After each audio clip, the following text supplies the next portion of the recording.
Sup? Silly, welcome.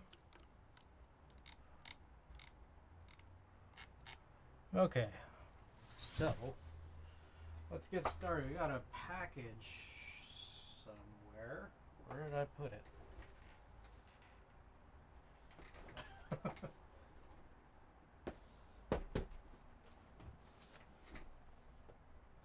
There we go.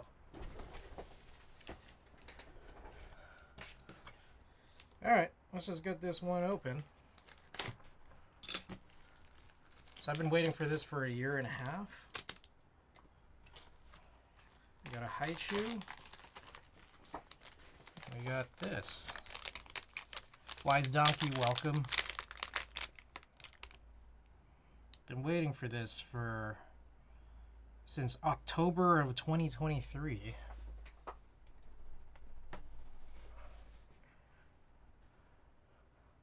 Patches.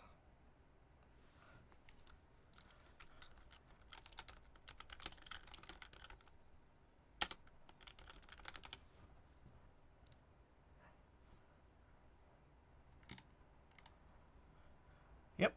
Okay, well, that's it. Let's see. I don't have a place to put it. I'll just put it there as it'll slowly slide down. Alright, it's just right there. I think I need to get rid of these, there's a wasp set there. Oh, whatever. Okay. Let's get started. 1 second.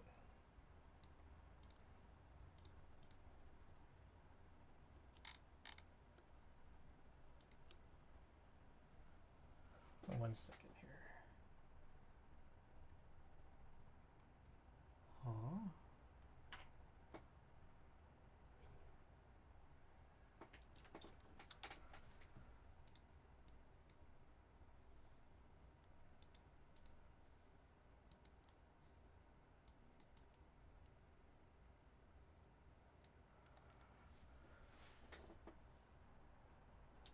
Okay.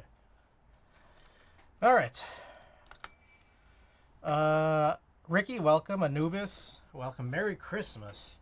Merry Christmas. Oh, let's de-dust this Chronos.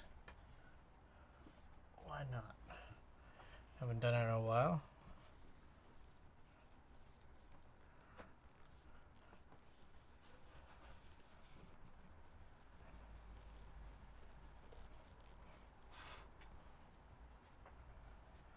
Okay. There we go. Alright, so let's get started. There's a couple of things I want to show and talk about. Now, one of them is this.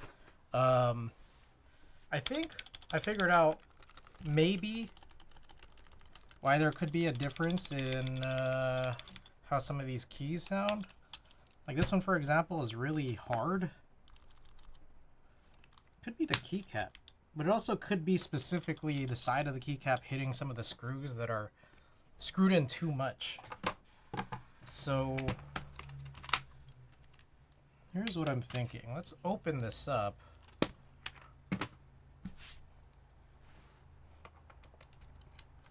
Let's just look at where some of these screws are.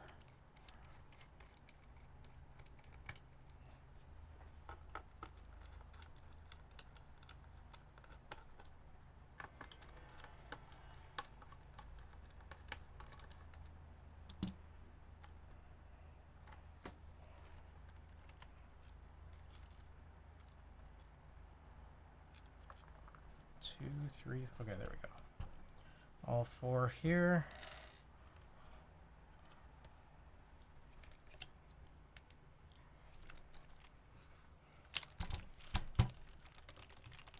Okay, so my thought is, what if I just pull off the keycaps where I think there are screws? Top row here. And here. And here.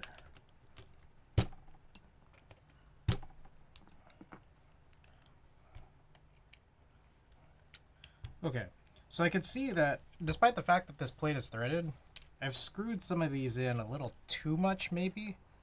So what if I unscrewed them? Now, I want to be really careful because this is a pretty small bit. That's the key.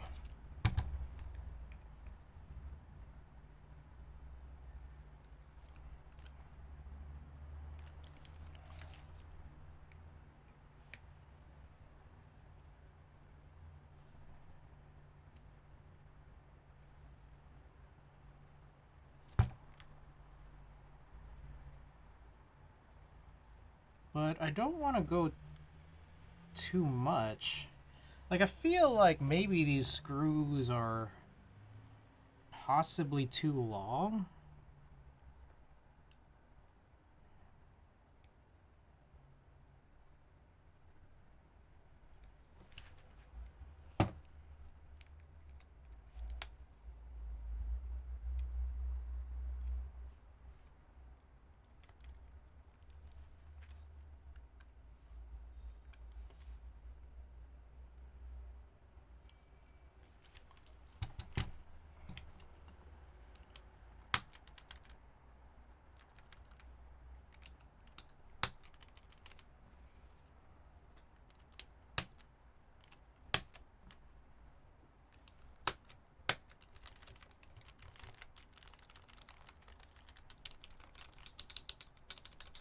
Is it worthwhile to check the ones that are really problematic? Because I'm going to guess that they're probably the bigger keys.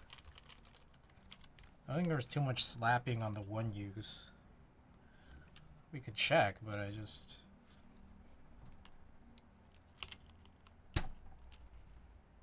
Yeah, that one's like pretty shortened.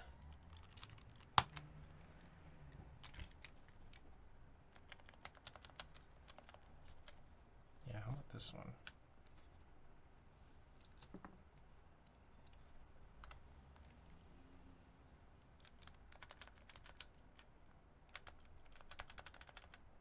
Okay, I don't think that's made too big of a difference, but let's try this one right here.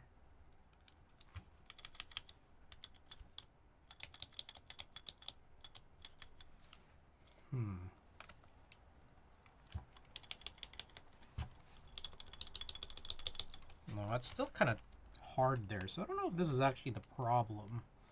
Could be the keycaps.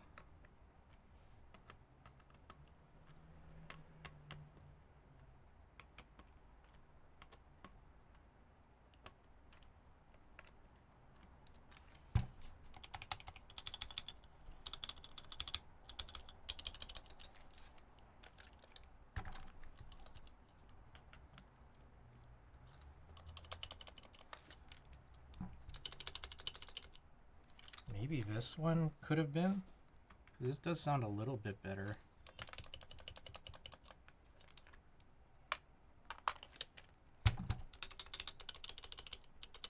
No, I'm not sure.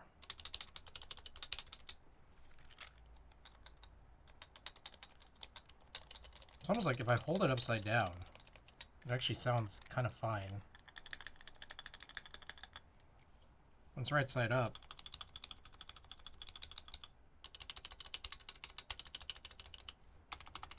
a little bit of a different story.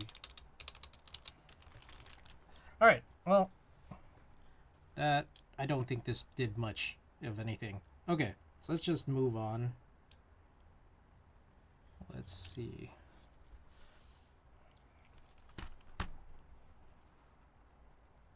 I'm gonna be careful with this. JST is a little crazy.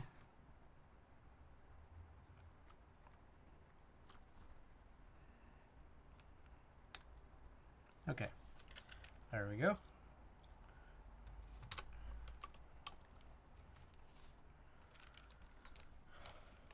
Guess we'll close this back up. Ooh. I guess that's the gasket design.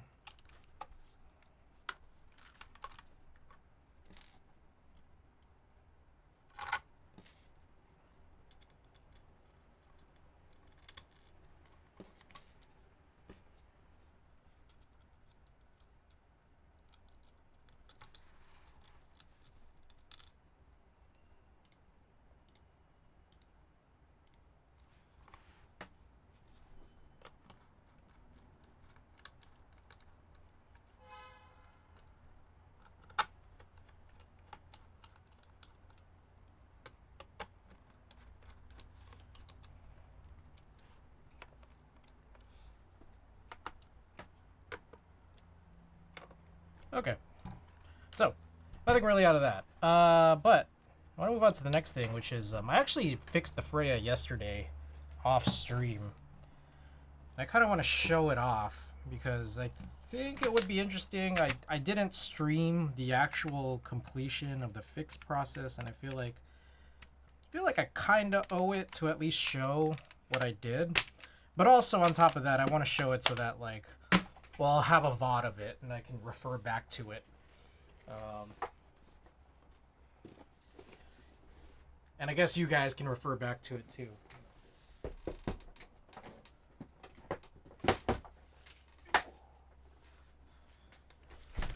Oh, crazy case.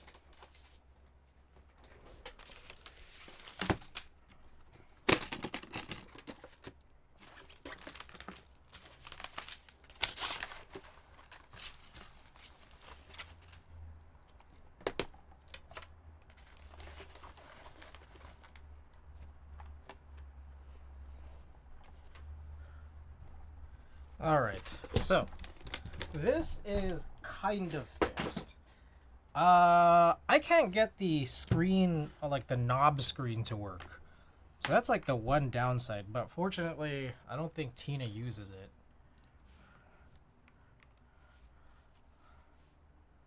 Let's see. 1 second.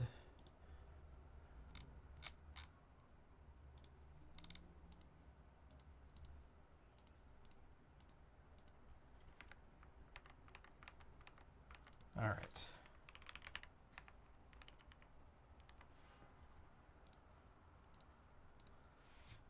Streams like 10 hours of Freya content not stream the finale. JK, glad it's fixed. No, I was just like too curious. Like, so I finished stream on Wednesday, right? let me explain my position. I finished stream on Wednesday, and I wanted to finish stream a little earlier just because I was like, I want to get this junk pack giveaway in early enough so that there's, you know, more people who could join in. But I'm also just like, I kind of just want to chill for the night. I'm hungry too. And then I come back to it that night. And I'm like, let me just try to, you know, see where I get. I solder in like all the rest of the hot swap sockets, and I'm like, okay, I'll just save the rest for tomorrow's stream. Yesterday, Thursday. Kev, welcome. So yesterday, I kind of wanted to stream, but a little bit late because there was a Laker game. But I was just like, okay, let me just start this because I know it's gonna take long. Let me start this during the Laker game, 7 p.m. It's gonna end at 9:30 p.m. And I spend the whole game just working on this, watching the game, working on this. And I finish, and I'm just like, or like the game finishes, and I'm like, I'm still going, and I want to stream, but I look outside and I realize it's like raining really hard, which means I'm gonna get disconnected a lot. Which I did from just like not streaming. Like I was losing my connection a lot. Plus also I was feeling a little funny yesterday, so I was just like, maybe I should just take it easy. So there's that. But then I did end up finishing it because I just really wanted to see it to the end. Anyways, I got this good. So now everything should be working.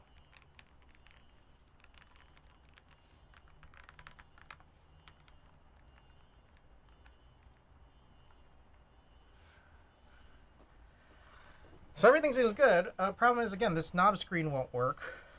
I want to show you guys the back of the PCB because it does look kind of crazy. But also show you maybe why I think the screen isn't working. I mean, not even really maybe. I'm pretty sure this is why it's not working.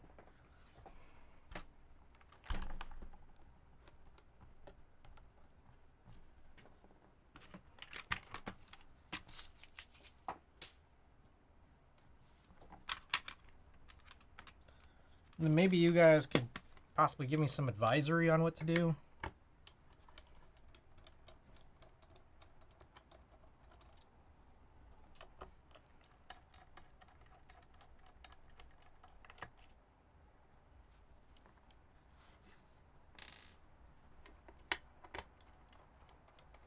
Terminator, welcome back.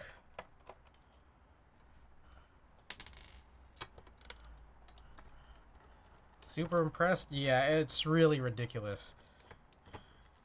By the way, again, if you still want your prize, I still have it boxed up from like 2 years ago. It's just in my like to give away / to sell box. Where's the last screw? Oh, this one didn't fully come out.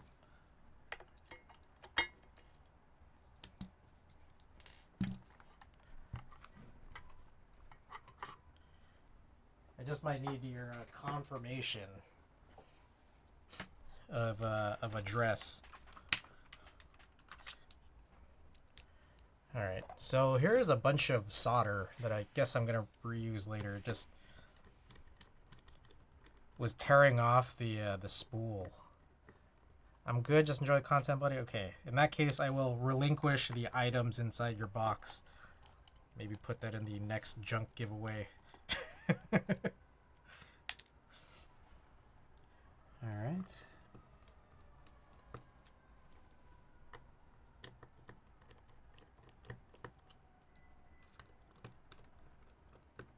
Okay, so I'm about to lift this up, which actually puts me at risk of possibly destroying more traces or lifting more pads accidentally. But even if we do, I mean, we can just... I figured out how to fix it, so we could just do it since we're going to be doing a lot of solder work today anyways. Okay. You guys ready?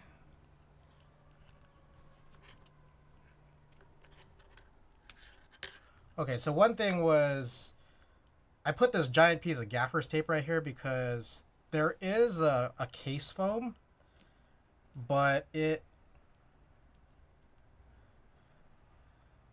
still shorts there because there's a bunch of foam missing.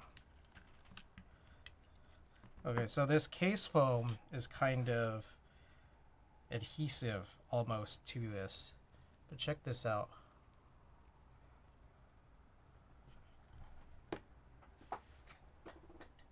Let's show this off.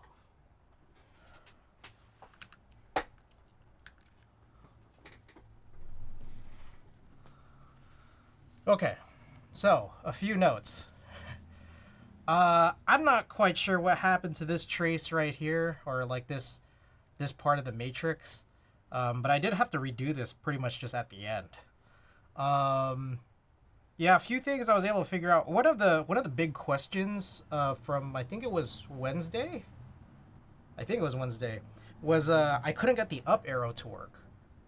I was just like, I don't know what's going on. It's just not working. I put the hot swap socket in, and then it works. I can't explain it because when I touch the pads, it doesn't. But then when I actually put a switch on, it does. So I don't know what was going on there. Wish you streamed this. I apologize. I was just way too curious. I was way too curious to see if I could do it. Plus, it was just a lot of like, I was working on it for a really long time, but I was just like, it was a lot of just like, is this gonna work? Is this gonna work? Is this gonna work? And it was like doing that for hours and hours and hours. Okay, so which maybe I should have streamed it, but like there's a part of it that thinks like, oh, people are gonna hate this, or I'm gonna hate this. Looks crazy. Glad the ever just randomly worked. That was gonna be a super long jump. It was gonna be a weird jump because the only way that like it seemed to look like it would work from this screenshot, actually not even this one, from that one screenshot of the matrix design on VIA was to actually go into the 2x2 PCB that sits here. Except the problem is that like this is not a 2x2 PCB like that I wanted to use. This was the knob that I wanted to use. So again, that just randomly worked. But there's more that happened. There's also a bunch of keys, like I think here that we were talking about, like backslash, tilde, the split 1.5U backspace, function, and that might have been it. But all these switches just wouldn't really work properly. And I don't know what happened. Like I just kind of like something along the way, something got messed up. I don't know, like I can't tell if there's like I heated or burned off or like, a loose diode disappeared or something. I don't know. I can't see it. Sorry. Let me try to. I'll keep this on manual. I can't see anything that looked like was a problem. that's just kind of the weirdest thing. But what I was able to figure out was that there was a part on the full backspace that like I could connect everything to. So my whole idea was to put this long trace here from FN all the way up there. And then like leave a little spot right here to actually reach for it. Like if I needed to wire anything directly to it. So I was able to like cut off like a middle portion of shielding just right there just to leave it. But then like I didn't even need to. It was weird. I didn't need to. Now, the problem was, and you can see there's a bunch of yellow, it's the polyamide tape here, was the one singular full backspace pad that I was depending on lifted off. It was loose and it lifted off, and I'm just like, oh fuck, what a disaster, right? But I was able to like scratch off a little bit of the top layer of the PCB just to expose the trace that the pad was connected to. And then like now I've just taped down the wire and then just tried to solder, you know, the metal part of the wire to that trace. And it actually just does work. A problem that kept happening though was that like I'd push some of the switches in and I'd test something, and then I realized that like, whereas I would note that it was working before by touching tweezers to it, I think there was probably some issues where I would push in a switch and it would lift off a loose pad. So then like that would kind of break down. And I think that's what kept happening here along this path. So I kept doing that. And I also kept doing it because at some point when I thought I was finished, I realized, fuck, I forgot to put in the plate foam. Which normally I'm just like, I don't like plate foam, but I feel like the way that this board was made kind of needs it, surprisingly. As much as I don't like foam, I feel like it's supposed to be there because when it wasn't there, it didn't sound as good as I remembered it when I gave it to Tina. So, or like, you know, before I went through all of this. And that was because the plate foam was already there from Patty, and I'd never taken it out. So anyways, I put the plate foam back in, and then like when I was pushing switches in again, more of the pad lifting happened. So I was just like fixing this kind of all night yesterday. So yeah, this should work unless I've just broken something else, so we could test it again when we're done. Now, the one problem I think is kind of left over is I don't exactly know why this no longer works. Let's see. This knob screen, and I think it has something to do with this. This ribbon connector is a little different from the other three ribbon connectors. This one, and this one that's on this separated PCB. But let me show this. So, two things. I think, okay, I think I messed it up at some point. But whereas most ribbon connectors go underneath this flap, like you insert it into this flap, this one's just a different one. You're supposed to put it in reverse. Like, you're supposed to put it on the opposite side of the flap, and then when you close the flap, that should be locked in, right? So I think there's that as the first thing. The second thing is I think the flap broke because I can't actually go close and lock it. Like, I can see it press down, but then it just comes back up.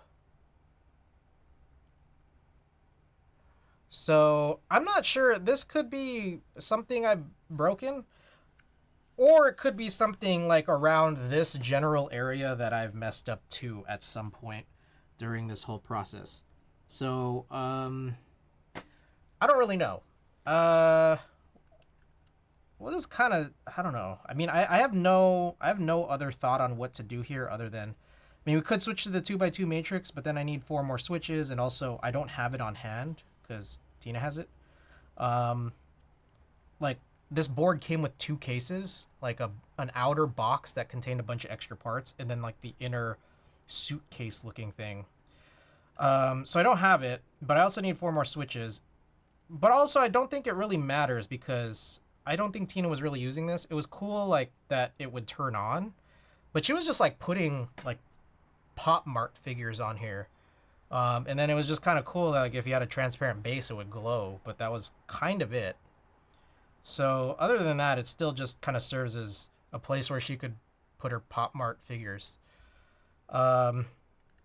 Anyways, I can insert this. I can still insert this this cable in here just like before, but I just can't lock it. And I kind of assumed that this would still work because it would, you know, like there's still contact being made. But I don't know. Doesn't seem like it does. Meanwhile, as far as I could tell, this is in there just right. And I don't really see any issue with this general area. So I'm a little confused on why it's not working. But again, maybe it doesn't really matter. Okay, so that's the whole story. The only other learning that I had that's maybe worth mentioning is I figured out a better way to sort of strip these wires so that you can expose the metal parts, which is instead of me using my hands and then trying to, you know, strip it with that, and then like my hands are all slippery. A glove is not that much better, but pliers are better. Pliers actually holding, like gripping it with pliers actually makes it kind of much better. Okay, so that's pretty much it. Apologies for not streaming it. I couldn't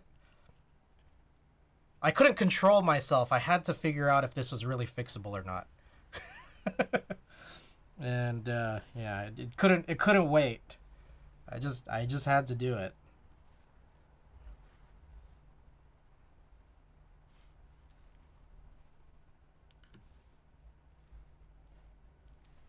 Okay, so this is kind of like the PCB is really sticky, and then there's kind of like some stickiness to this foam, so I'm just trying to get it down.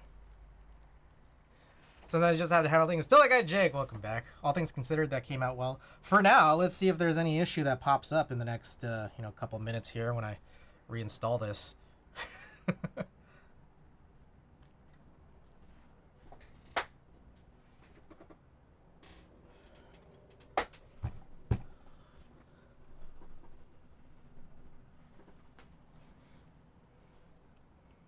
Don't jinx yourself. We'll see. I'm also a little bit confused, honestly. Like, what is the best strategy for actually flipping this on? Because, like, you got to do a lot with these ribbon cables, like, dangling everywhere.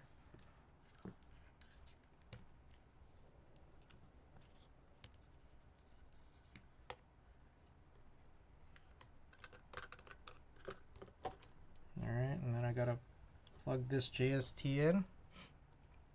Yeah, the last remaining issue is the knob screen is dead.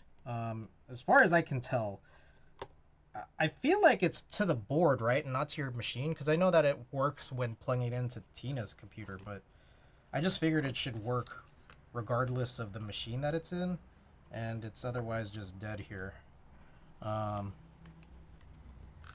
So yeah. Okay. So I think everything should be in place. I guess we could just test it before I start screwing anything in. Oh, there is another issue which I can't quite figure out, which is that sometimes you just lose the ability to use the test matrix. Oh, one other problem. I'll show you guys that. There are a few problems. There are a few remaining problems, but this is otherwise a usable board. Now, one problem I noticed, I don't understand it at all, is that if I press all three of these keys at the same time, so plus, backslash, and tilde, it also activates enter. But then, like, any combo of two does it. It's just, it has to be all three. So that's another problem, but I just don't think that that's, like... I don't think that's a really, really problematic use case. Just like I don't think that the screen functionality is a problematic use case.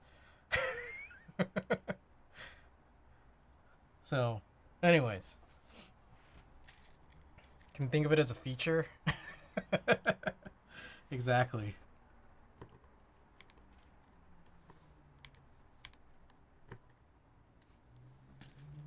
Non-issue, yeah. Okay, but we do see everything does seem to work, so I feel like we're good.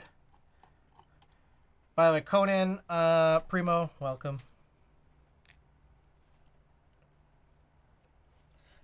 Okay, now another thing is the reason why I have all this, like, oh, you guys can't see it. I just have this, a whole bunch of just solder sitting here, like it's like little tiny strings of solder, is because I kind of figured out that like a good way to just, test jump in advance is just to touch solder from like one pin to another, so you could just have like a really long piece of solder. Because I just don't have like copper wire, like long bits of copper wire hanging around that I'm just not already going to have to strip and then prepare to use. But I just figured I could just pull some long solder, like cut it off and then just use it. And then if I use it too much, it just kind of breaks down because it's a little flimsy. But then I realized, I mean, I could still just use the solder. So it's just here. And one way I could use it is just like tie or like, kind of twist the solder into each other and then just like good to go. Wait, Freya, I thought you had an HHKB only policy. Niku, welcome. I won this from Patty, and I built it so that Tina could use it. So Tina's mainly been using this, but it's been kind of a little funky for a while. So we had to spend a lot of time fixing it. And you could go back to the VOD just a couple minutes. You could see like all of the fixes I had to do, which was just a bunch of real crazy jumps. Alright, where is the bit?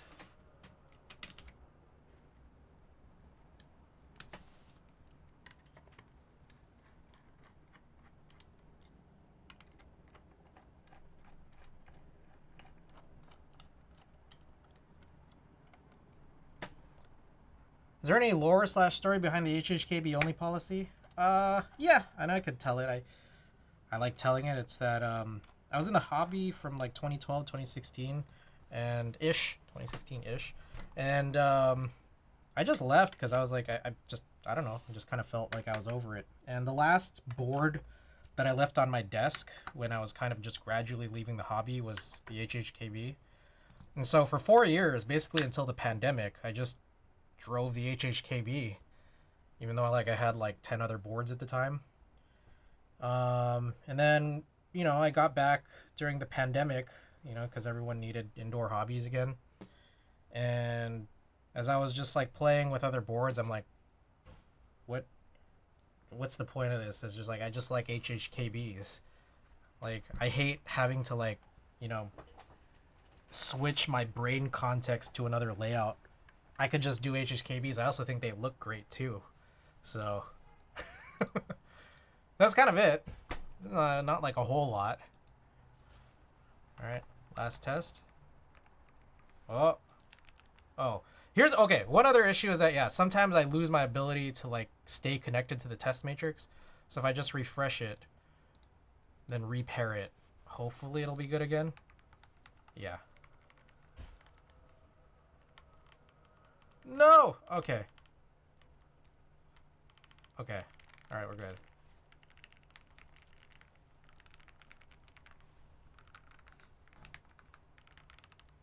Okay. Everything's good, I think, for now. But we'll see. We'll send this back with Tina, and then we'll see if any other issues come up. Cool story though. At least you aren't like a 6U HHKB purist. Yeah, I don't know. Like for me, it's mostly just like I like control where it is. I like the lack of like bottom row controls, just because it reminds me that I'm using an HHKB, like feel wise, like muscle memory wise. And then I also like how it looks, because with an HHKB, like, I just like blockers here. It doesn't matter if this is, 6U or 7U, but like I like blockers here because then you just get to see more of the top case. Kind of like how you could see a lot of the top case of a TKL, rather than if you go like win key, like there's no case. If you go win keyless, it's less case. Yeah. Alrighty.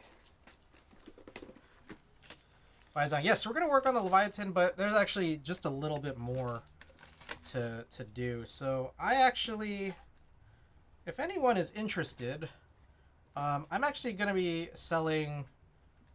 I do have it up right now. It's just I haven't put it up on the store, but I'm gonna be selling my Vero V2.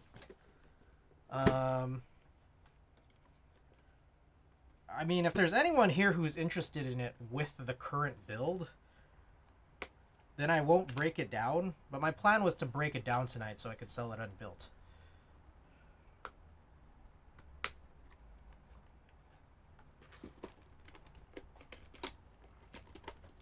Do you not like it? No, so I have two of them. I bought the Vero V2 in both Alu and PC, and it's just like, with all of that, it's like, well, I mean, I like both, but I just like the Alu one better.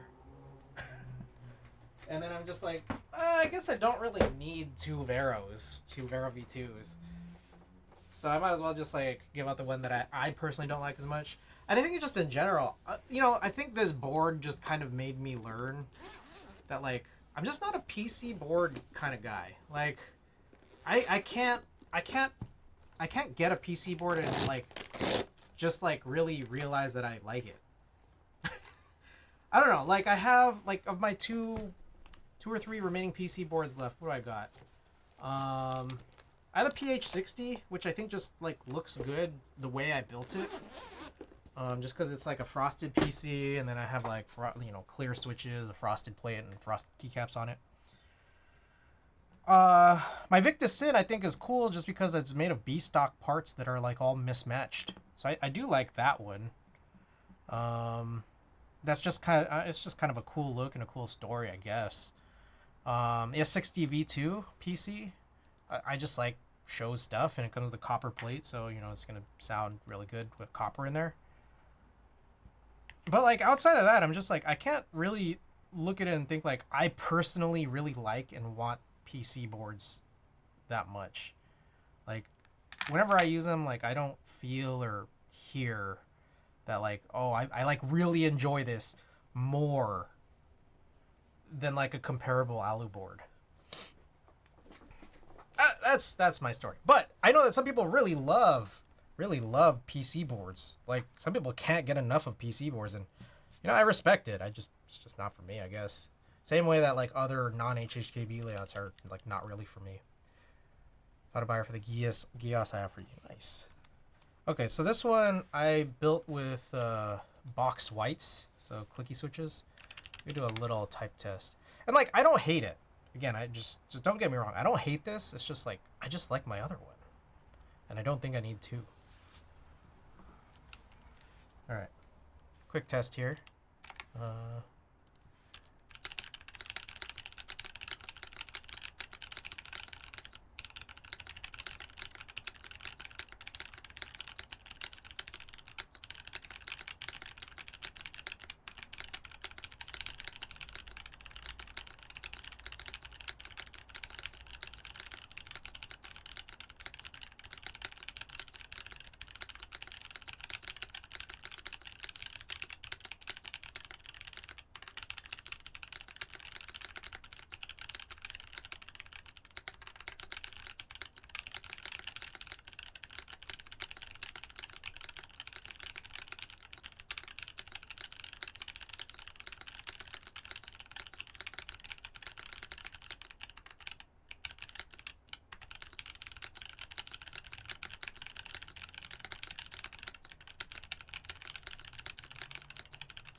Kill Combat, welcome. Anyways, that's the board. What do you guys think? I don't know. I just used it again. It's just like, yeah, it's actually pretty good. It's actually pretty good, but I feel like I don't know. Just feels like it's a good plan.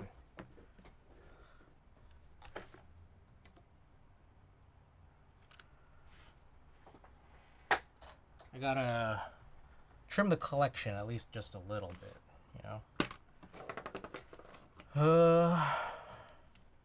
Or continue to at least. Where is... Just slight. I don't know where my keycap puller is. Slight trimming. So again, for anyone who hasn't seen it, I am selling a few of my boards still. This will be added to the list.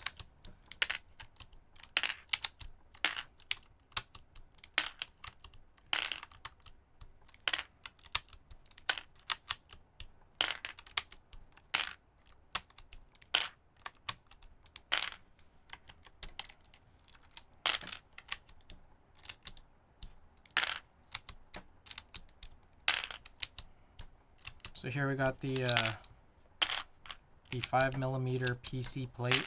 I got it in purple.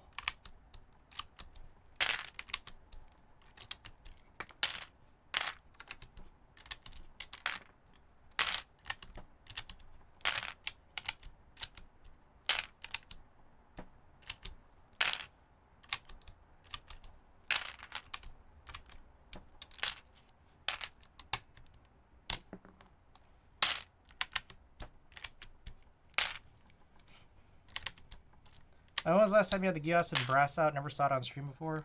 So it's not listed as Gios on my site, or like you could look at it in VODs. It's like, so this is my understanding. What Bull did was like he kind of gave it two names, and it was just based off of the weight design that you picked.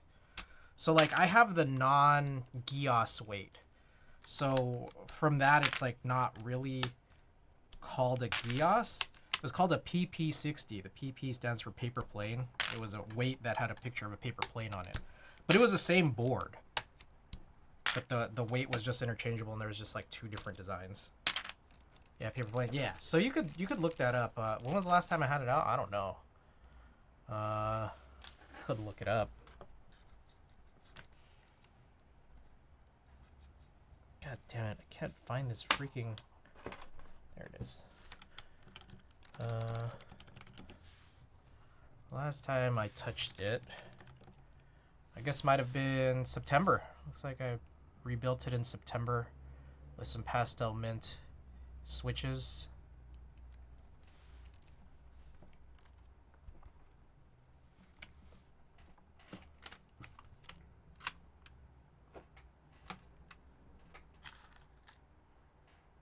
No clout? No clout? Do you think that the Gios 60 was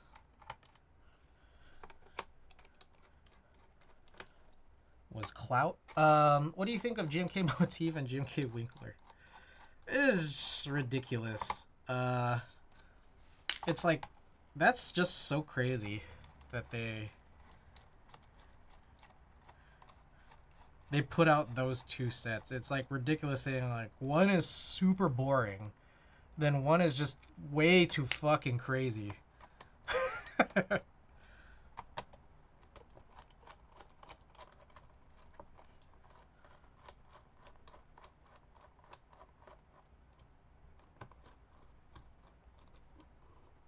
Yeah. But also, it kind of, I think the thing Savior said, and we'll talk to Savior if he comes in today, but the thing Savior said is kind of, it feels like it's got to be true, where it's just like these were all, oh, ooh, I forgot about this. Yeah, this is pretty lit. This is daughterboard goes on the top case. Forgot about that.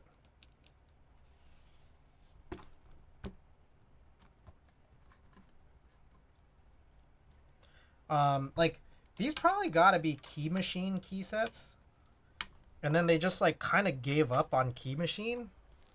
Like that's gotta be it, right? Like, cause I feel like with Key Machine, they were just running all these crazy sets, like internal to like maybe, I don't know, in-house, or you know, they would reach out to designers who wanted to do it. Like, it's gotta be. And then, like, I think they just gave up on the key machine idea because it was like, I mean, two things. One was a lot of people were complaining about trying to capitalize off of hype, like the idea behind hype sets, and some people were just like, that's like a shitty thing.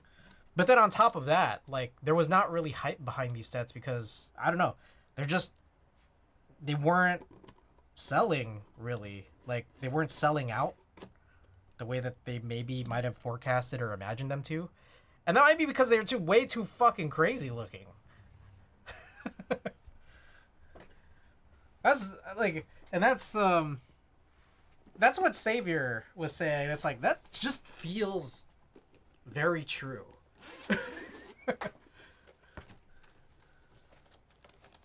Like, especially after seeing Motif today.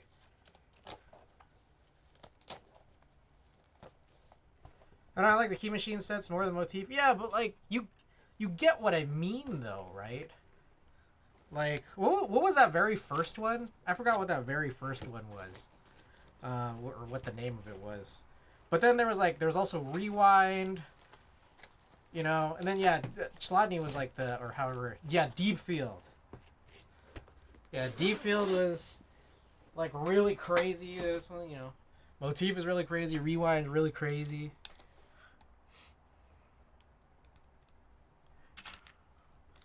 Okay, so we're gonna do some desoldering here, but also, actually, maybe for the, we'll do the Leviatan breakdown real quick. We could just do all the desoldering at once.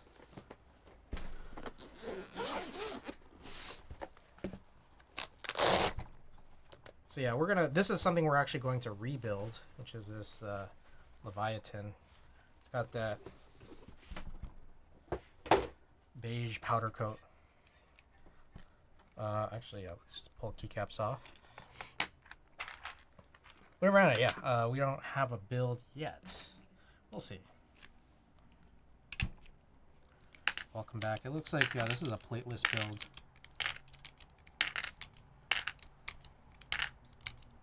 Yeah, these are coming off way too easy. So, yeah, these are, one of the reasons I want to rebuild this is because I didn't realize until, like, way later that these are, like, shrinking stems. Whatever this material is shrinking. Way too easy to pull these keycaps off.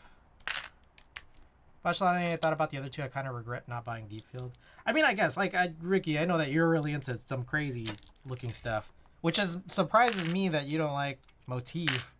Maybe it's just, like, too far past the bar. Yeah, I think this is, yeah, probably an unwiped stem of some kind. So anyways, yeah, these are gonna go to junk. I will probably be giving this out in the next junk pack, so you guys can enjoy the shrunken stem.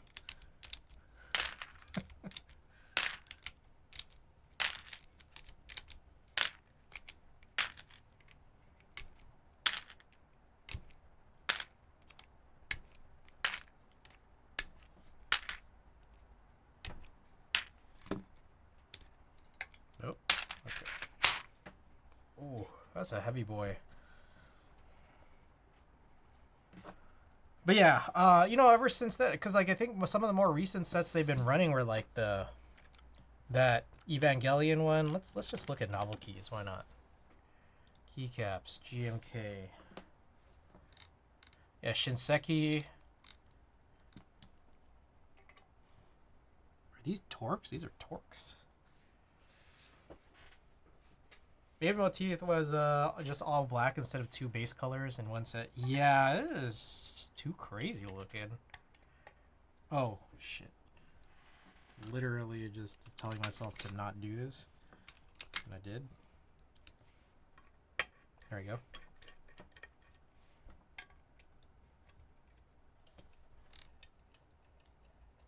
Tribal. Tribal was also one, right?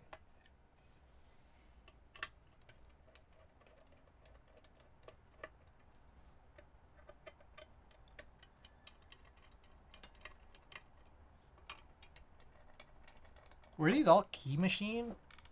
Key machine or post key machine? Saw the key machine and motif stuff, and instantly after seeing it, thought, yep, not for me. Yep.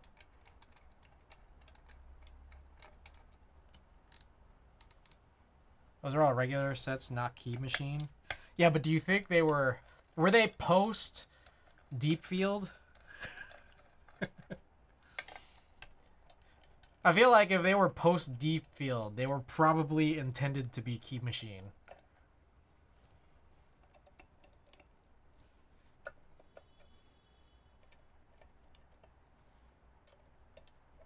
Mike recently doing some crazy stuff. Key cult all still in stock. These keycaps just give us normal keycaps. Well, that's I guess what Winkler is.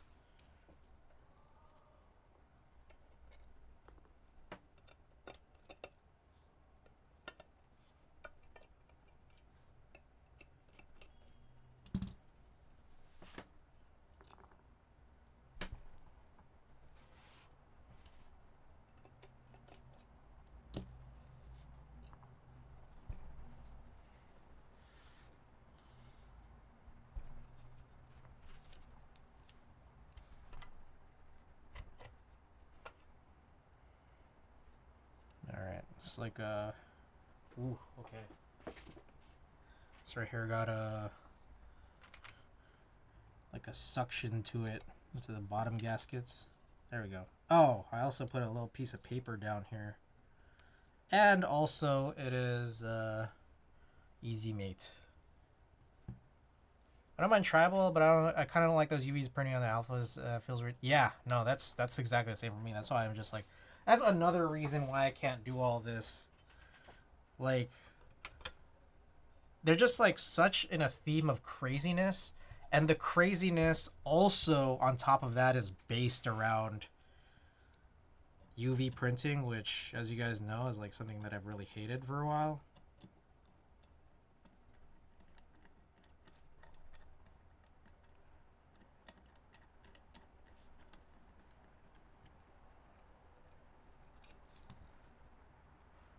And it's pretty interesting. I guess it's that, like, because I have like a super old GMK pad printing, and then like my first known realization that like what the fuck is UV printing was when I got GMK Key round 1, and it was like, ugh, what the.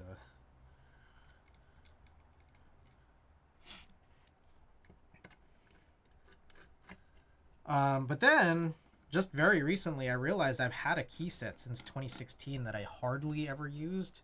Like, in fact, I just don't remember ever actually driving it, which is Royal Alpha Typewriter. And that one is actually UV printed too. You could feel the raising there on that one as well. And I know that there's been a lot of complaints about the UV raising disappearing, and it's like, man, I don't know what you guys are doing to have them disappear, but it's like, that's what I want. I want them to disappear because they just don't feel good.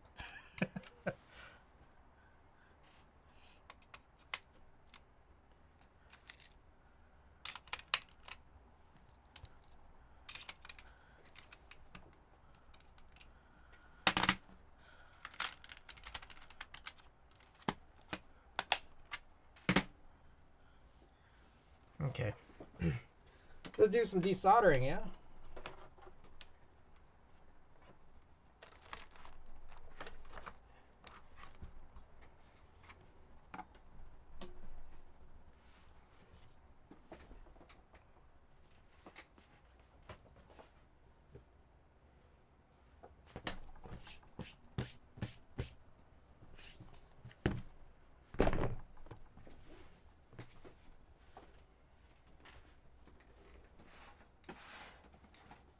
Grab a bunch of these little trays. Also grab the fume extractor. Oh my goodness. Boo! Boo!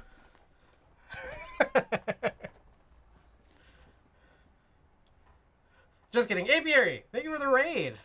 Appreciate it. What were you working on today? Were you keyboarding or building? Let us know. Spimsy, welcome back. I get started here. Ooh, it's like snagged on something.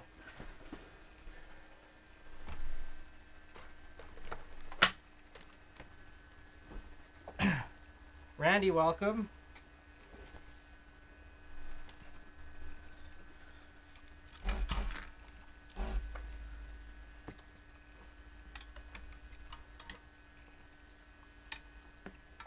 Okay. Ooh. I want a Smeesky? You want a Smeesky? Do you want this? I'm gonna send you a Smeesky. I sent you a Smeesky. Oh, what? Oh, shoot. There's no... I didn't put a filter on this.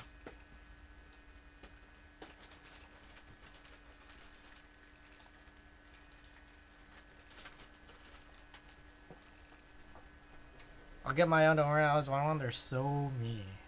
Smeeskies are great. There we go.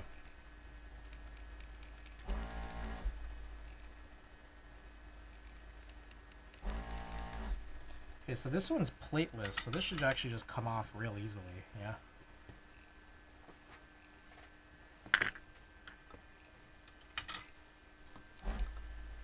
So this is the one we're gonna rebuild.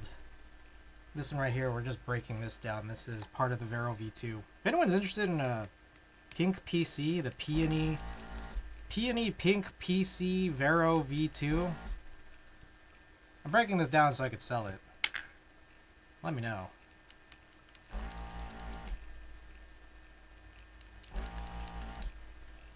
Has a 5mm, 5mm, what was it? PC plate?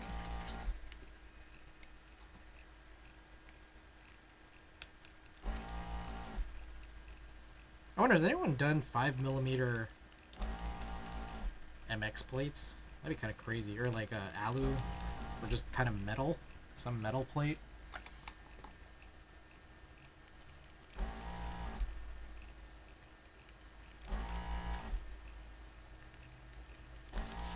It's been a while since we've last desoldered.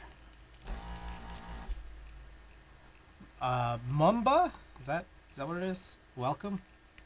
Welcome, welcome.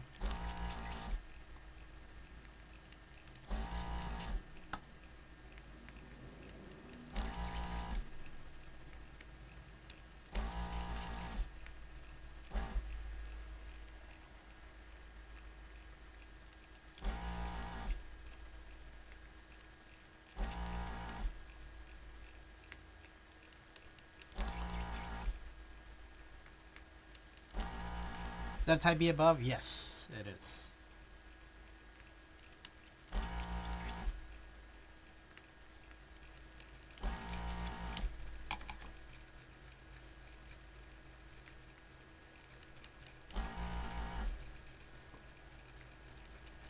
Built this, I don't know, I want to say Monday?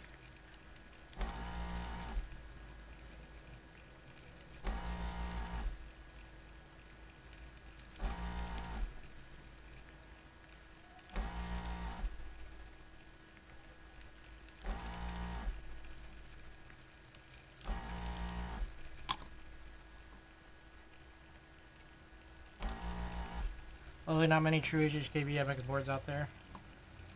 It's been growing. It's been growing over the last couple of years. Yeah, I was mentioning a little bit earlier. I'm not really a purist in that way. I like HHKBs, whether 6U or 7U. I don't discriminate personally. I'll do 2 more.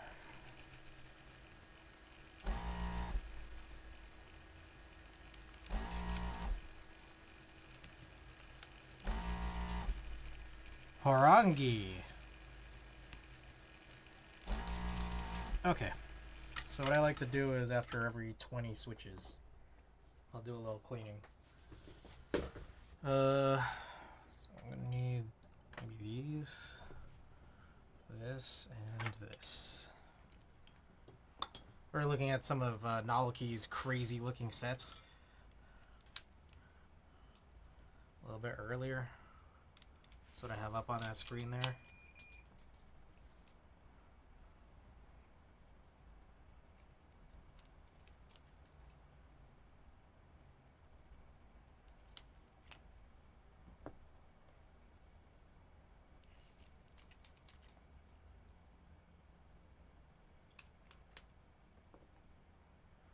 Got a wink, can you imagine? Keeb Keeper, thank you for the follow. Welcome. Ooh. Okay, so this is a little tough to get in there. I might need to do a little more drilling at some point. This is probably okay.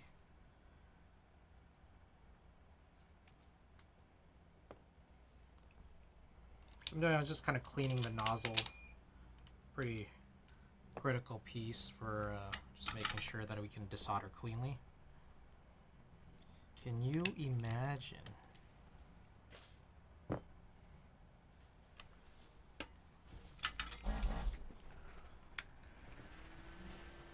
right. Carrying on.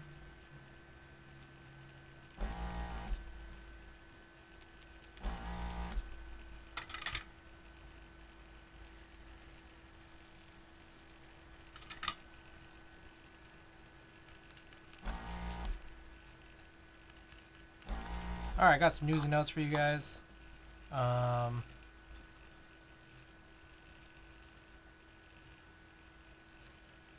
Let's see. Let's see what I wrote down here.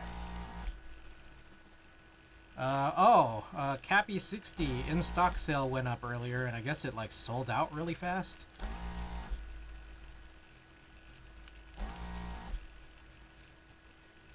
I already have an R1, but I do like the R2 weights. They look great. The orange on its head.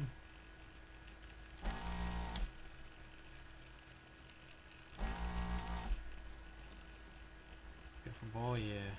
I think it felt like it was pretty limited, honestly, because I think he posted like a picture, like, or just some information about like what he had in what colors, like what layouts and color combos, and then like there were just like there wasn't like some of them just didn't. Some combos didn't get produced. Like I think there was a bunch of colors that didn't have an HHKB variant.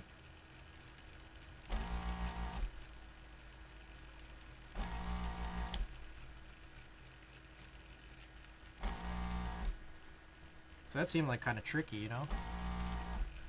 Did you see the board Bull helped design for Motif? I did not. Is it also real crazy looking?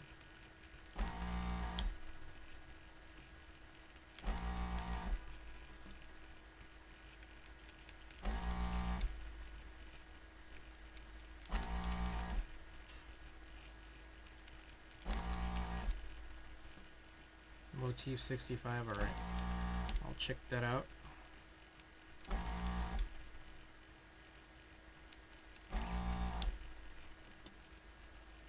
About 5 more.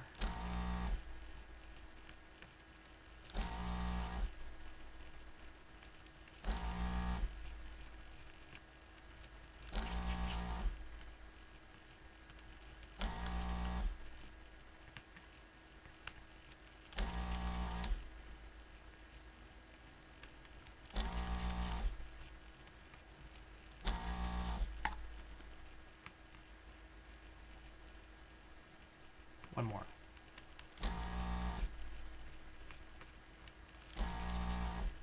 Okay. Guess it goes well on that board. Let's see it.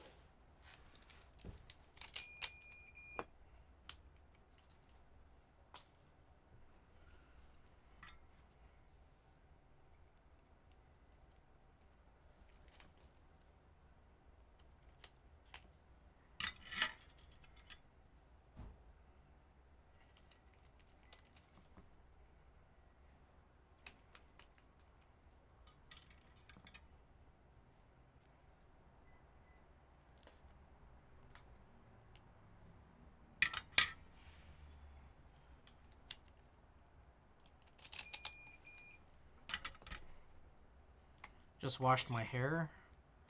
Thinking of maybe braiding it later. Off stream. Tina usually does my braids.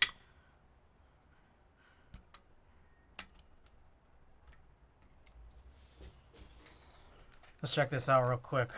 Let's see the motif.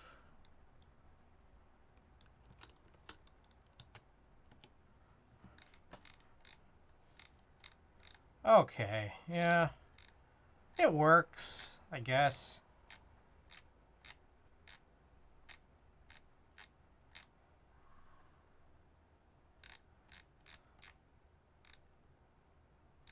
Like, I get it. Like, it's kind of, like, supposed to be that, like, Bauhaus look. But, like, I think what really got to me is, like, oh, I really don't like the sprinkly look.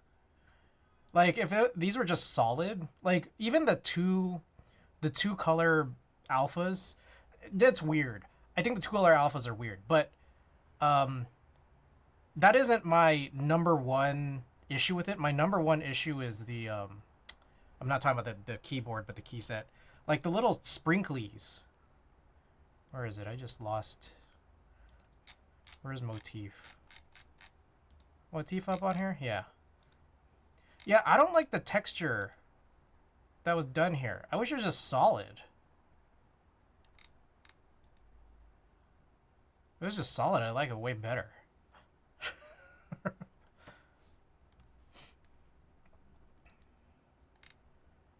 But also on top of that, if these were also like full beige on these guys, I'd probably like that also.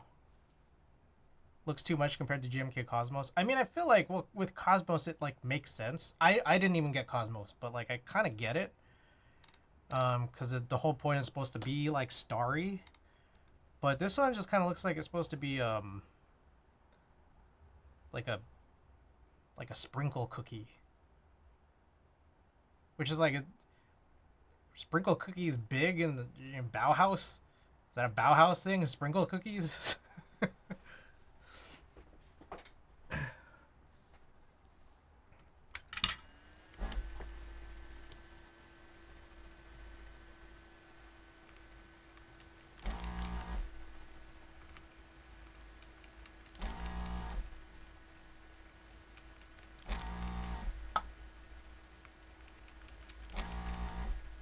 So, it's that, like, the thing is that, like, those even aren't my only 3 complaints. Like,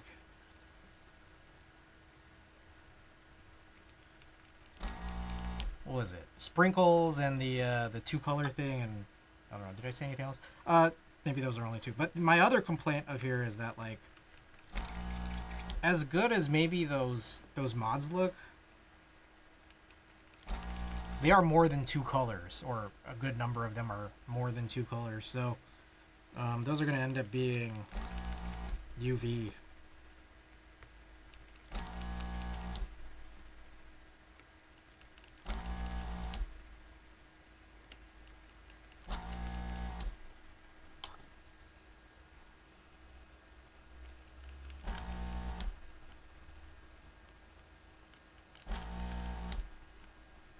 I mean, I think, you know what would be kind of interesting is you get the alphas done with GMK, and then if you're going like textless, but like 3 colors for mods, like couldn't you run it through someone else that does triple shots? I feel like that would be kind of sick, actually.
Okay. That's some hot swap. Blake C. Lewis, welcome. Never buying any more key sets, but I love this. Let's take a look at this.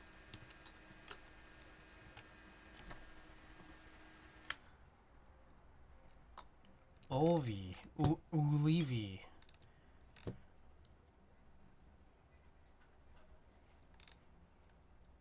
This kind of looks like lighter DCS Winkler.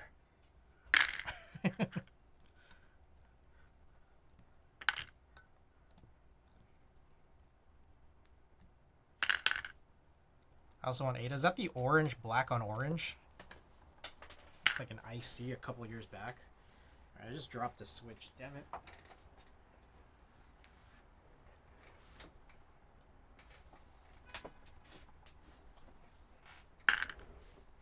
This back, someone's running it apparently. Ooh.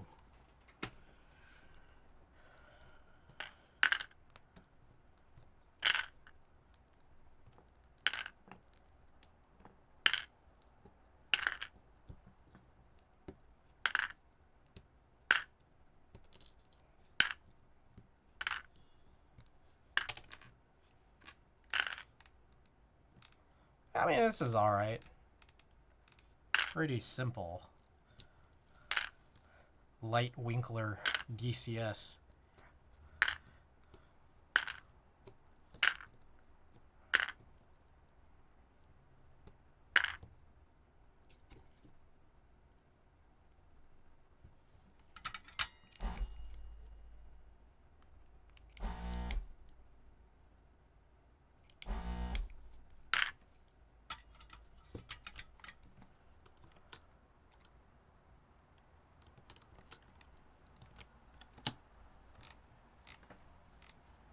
I feel like I would have wanted this quite a bit ago, but it just kind of looks like... Is it... Like, would you call that orange? Like, it just kind of...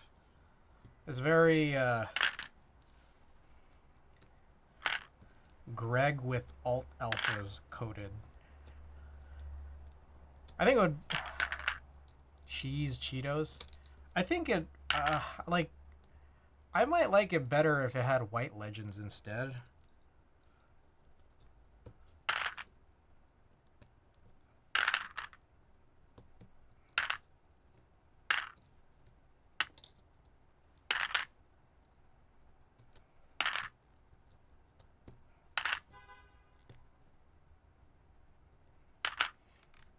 Yeah. Big nope on cadet alphas.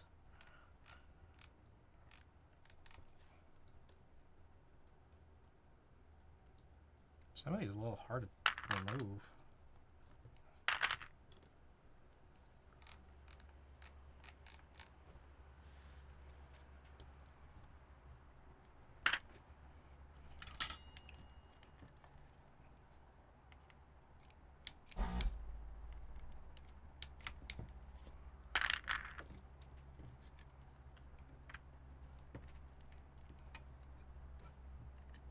Okay, that wasn't so bad.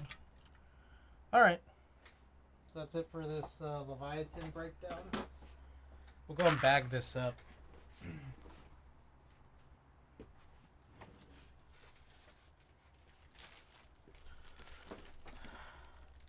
Tangerine. I might extract the springs out of this.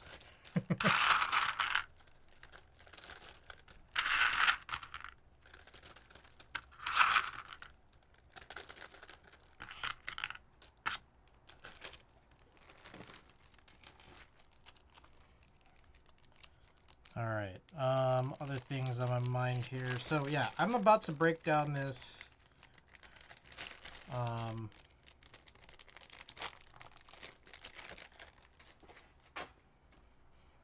Vero V2 PC build here. So, but before we do that, I have to get to cleaning again.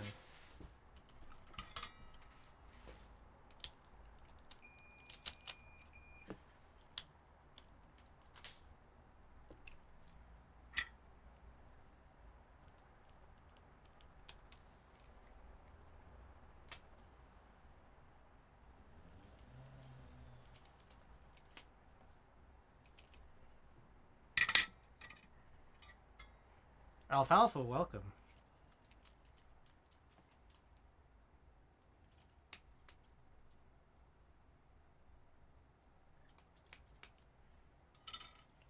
What's going on? Why the not like this? Ah! Ah!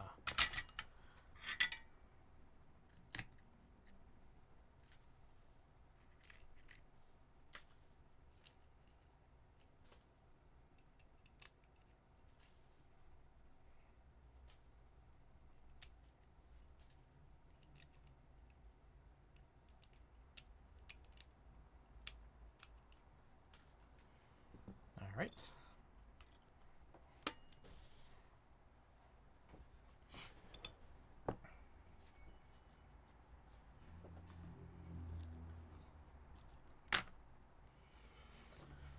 Okay, here we go.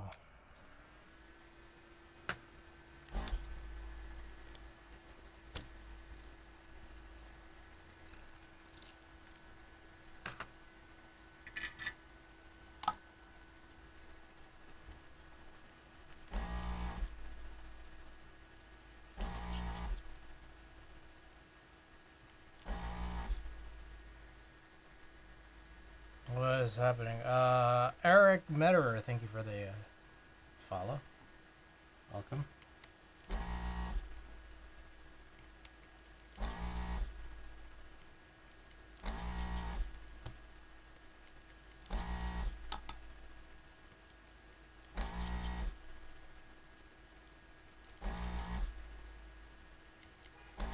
Alright, so after we're done with this, which will be in several minutes, what do you guys want to see in the Leviatan? We had built it with those, I think those were the Mechanisk Ultramarine switches that I got from a mystery Cannon Keys switch buy. Which again I learned later on is that I don't like the shrinking stems. So those are linear. What are you guys thinking about for the rebuild? I like alfalfa sprouts. So I'm taking out these box whites here from this Vero V2. But I do have a number of other tactiles and linears. You guys want to see a tactile or a clicky? Or would you rather stick with some linear? Let me know.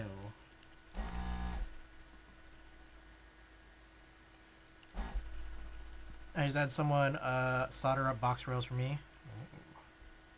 Yeah, it's a plateless build.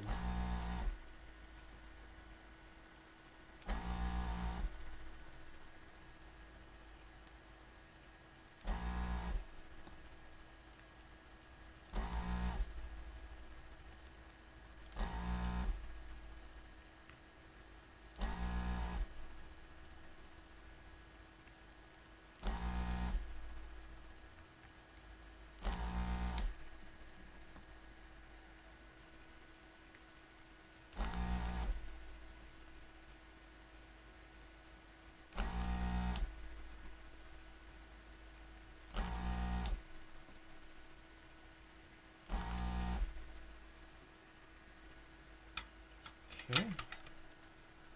Guess. Oh, that's right. This doesn't have a special spacebar spring because I didn't have any extra box springs. What fun clickies are still around and have proper fixing pins? I loved Phoenix stems. What do you mean fixing pins? You mean like the fourth and the fifth legs? Or like the plastic legs? And what do you mean by proper?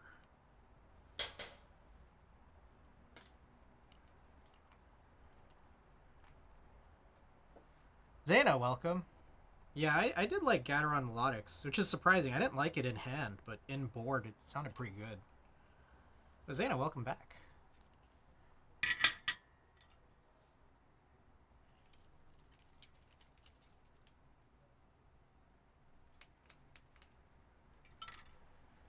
Old box royals didn't have fixing pins? I see.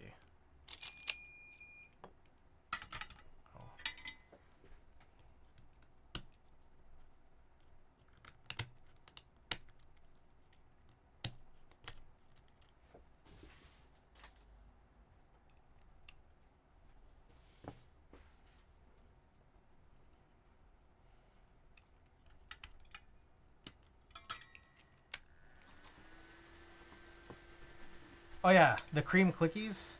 Those are interesting too, yeah. Linears, but clicky.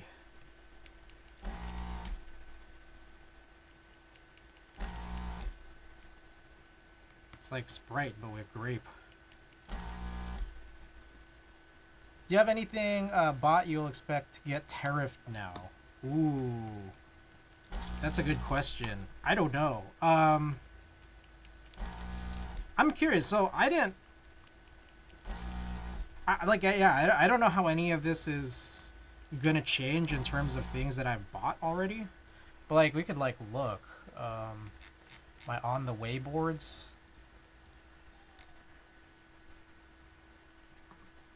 So I have the Optica. Oh yeah, the Kohaku that I'm getting through Klexus. Larva, a Blitz, and an F1. The F1 coming from Divinity at least. Was that also suspended already? It barely lasted. Did it? Getting Snake R2? I actually do want to get the Snake R2. I know that, like, all these vendors are doing, like, vendor exclusive colors, which are really cool. But I'm actually thinking of getting a non-exclusive color. I really like the champagne. I love my Vero V2 and Alu in that color, which is why I'm selling this Vero V2 in PC. Got a few other boards that kind of have that same sort of champagne vibe. So that's what I'm leaning towards. Yeah, the Vero V2 and Fool's Gold, I think it might be similar. See, I got these 5, but then I'm just like... So, the tariff thing, I don't know what's going on with it, but I'm just like... Makes me a little hesitant to buy things now. Like, should I still even be buying the Snake, knowing this? Or, what's the word if you're saying that it's suspended? Temporarily for sub $800 value purchases. Ah, okay. Hyper Blowfish. Welcome in.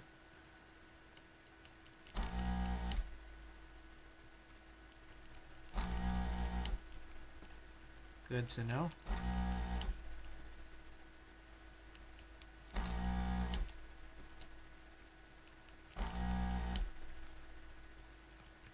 But, like, I guess how does that affect, you know, future, for example, keyboard group buys? Like, if it's only temporarily and then, like, it comes back, like, does that get paid? Does that get tariffed later on delivery? Are they going to have to account for that, or price is going to change?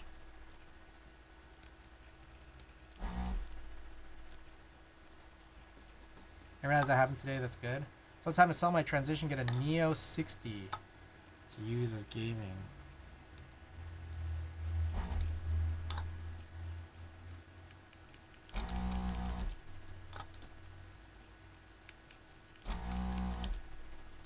Oof. Okay. So, is that alright? No, it does sound good.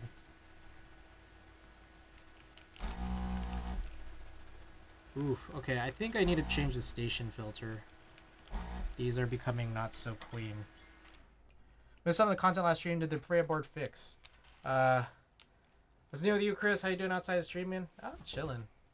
I've been trying to stream more, actually. Like, I was cooling on streaming for a while, but I'm trying to stream more recently. Who knows? I don't think this administration plans any of this shit out, not to get overly political. Yeah, it is... What a weird, I mean, whole world we're living in, right? Am I right? Alfalfa, we were talking about a little bit about it earlier. I couldn't help myself. I worked on it off stream, and it's done. If you care to see it, you could go back in this VOD, and I just kind of talk about it, and I show off what happened. But yeah, it's good now. It just required a lot of jumps. And also, there's a few other just weird hiccups, which include, like, pressing 3 very specific keys also triggers a 4th key, which is, I mean, like, what do you do with that? Like, it's like, probably fine. The knob screen doesn't seem to be working anymore. Also probably fine, because I don't think Tina was using it. And then, also... its ability to, like, function in VIA properly. It's like, it's kind of weird. It's pretty intermittent, but it does work. There's a bunch of little weird things, but overall it should be fixed. I think. I hope.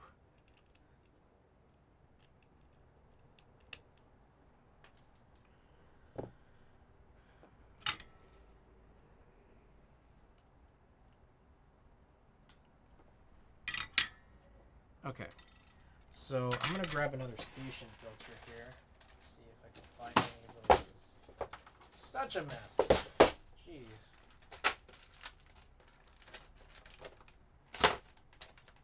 Unbelievably messy drawer.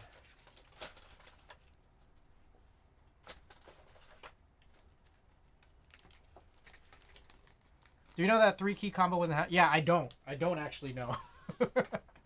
So maybe it's not a problem at all. Okay, let's see if I could reach this.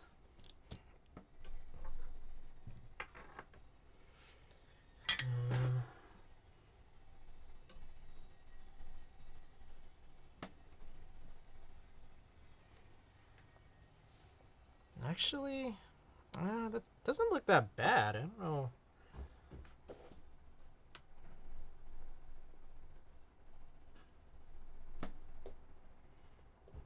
Wouldn't have anticipated this to be a cause. Oh god, it's really hard to screw this in. Also, my hair is down, which is like a little scary near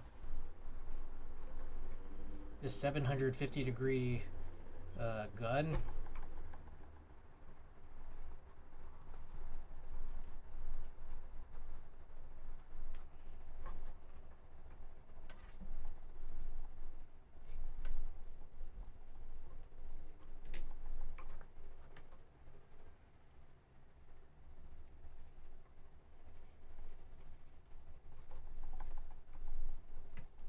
There we go.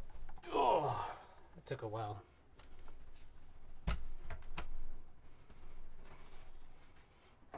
All right, let's take a look. This is the previous filter. It's not as yellow as it normally is when I feel like it goes bad. So I'm not sure. Let's hope that this is all right. Anyone going to the Nap Wizard Sack meetup? I don't fully know yet. I think it's a little less likely, but let me find out.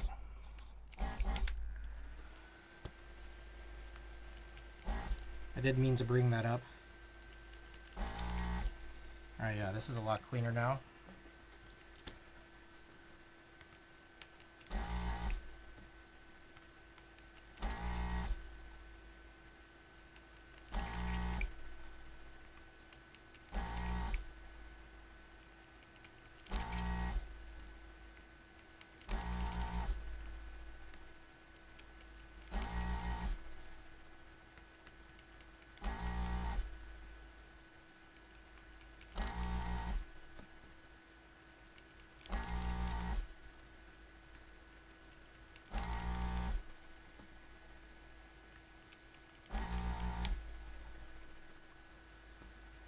Also, anyone see the Navy EC switches? Crazy. I just wonder how they work.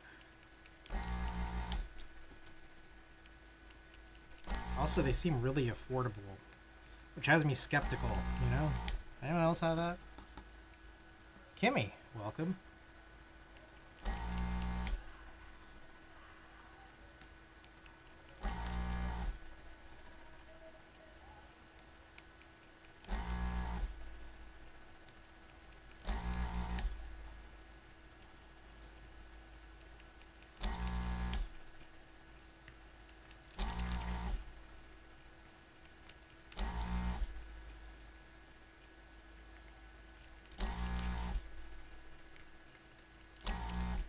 Try for doing all these at once. Why not?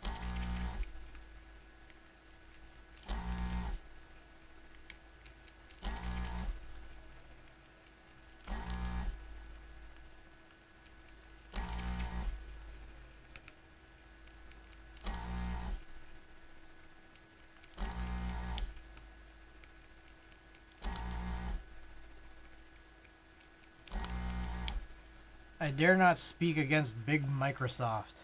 Alquan, welcome. Can I spend points to pirate Windows? Look, the main thing here is that the goal is towards activating Windows. Now, whether it happens via legal means or not, that's not, it's not binding to the actual name of the goal. What I do know is that I do need 2 licenses, one for one PC, my streaming PC, and the other one for my gaming PC. So I suppose I could buy one license and then do something else for the other one. Just so that, like, you get a little bit of both, you know? Okay, so that should be it. Morally gray. And we're just kind of averaging it out, you know?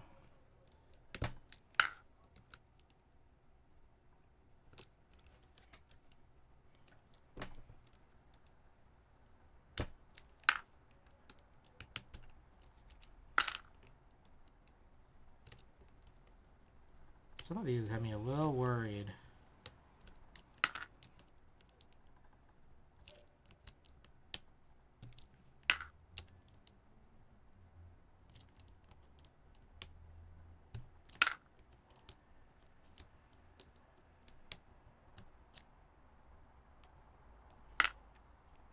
Alright, so as I'm pulling these switches off, again, I want to raise the question. I'm going to rebuild the Leviatan. Anyone have any preferences for linear, tactile, or clicky? It is a plateless build. Feel free to shout it out. I'm not going to run this poll.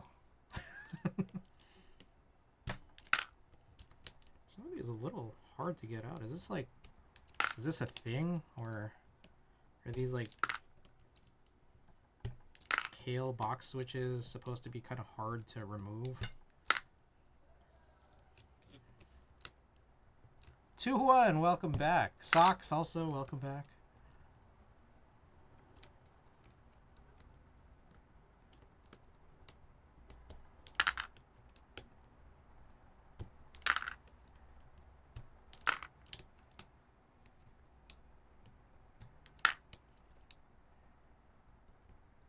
Hello.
I never took this one gasket off.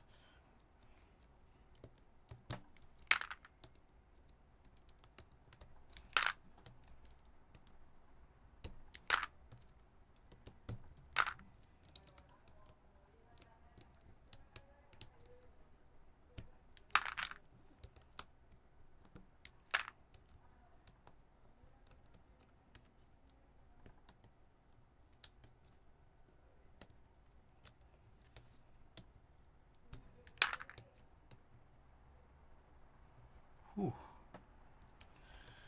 Oh boy, some of these.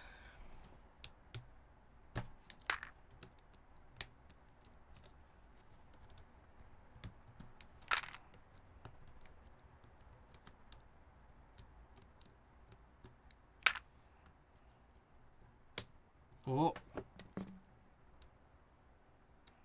that looks fine. Why did that snap so loudly? That was weird. Alright, I'm gonna be a little more careful here. Let's try going over some of these again, just a little more heat.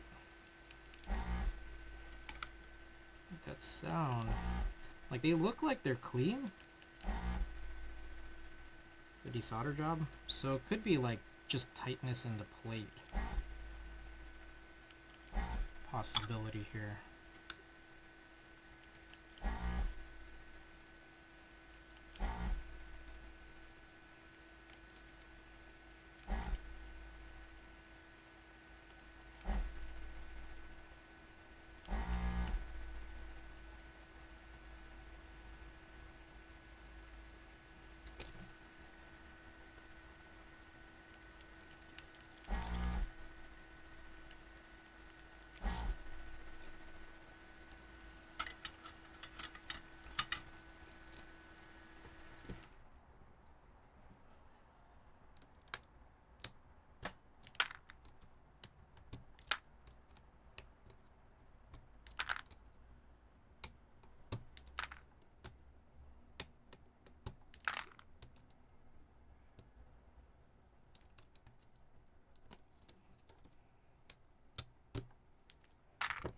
Oh, okay. I guess it just might be a plate thing here for some of these.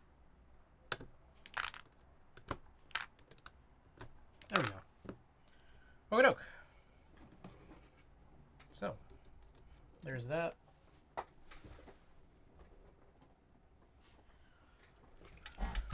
So do a little cleaning on this. I guess maybe we could turn this off. So we'll turn this off. So that way, once we're finished cleaning, try to cover the tip.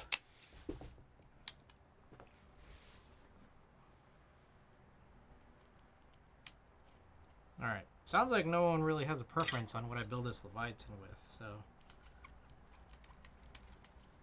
I'll poke around. It is plateless, so there's a part of me that thinks clicky might not be a bad idea. But at the same time, I do just have a bunch of other switches, so...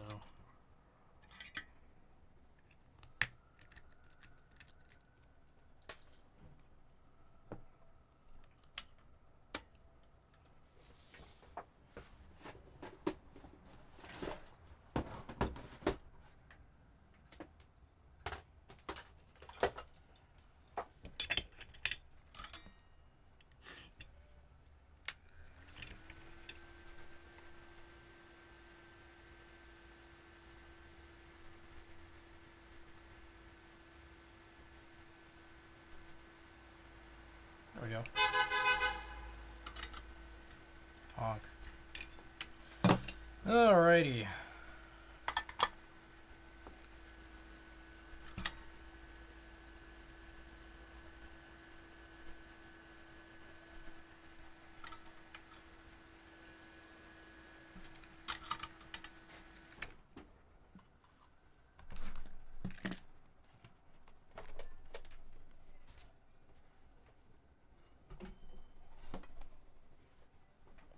Alright.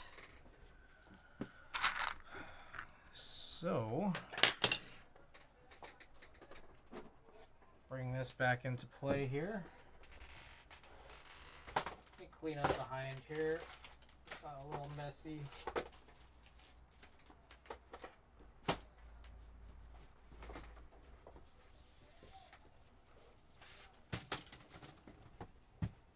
Alright.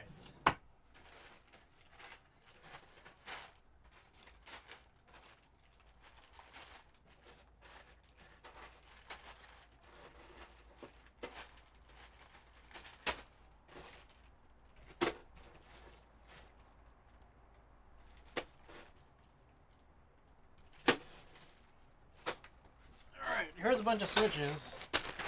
Let's see if we can try to decide. I got a couple of silent tactiles. That actually seems a kind of an interesting way to go. Got the Elite Chick X Raw silent tactile. I got the Mode Anthracite. I got Mauve, JWK Linears. Cream Dream. Looks like these are Cherry Tactile Gray, and then 2 different JWK Linears, which I guess this one also kind of counts. Silent Tactile it is? Anthracite? Okay. So I'm getting 2 calls on Anthracite. Let's do it.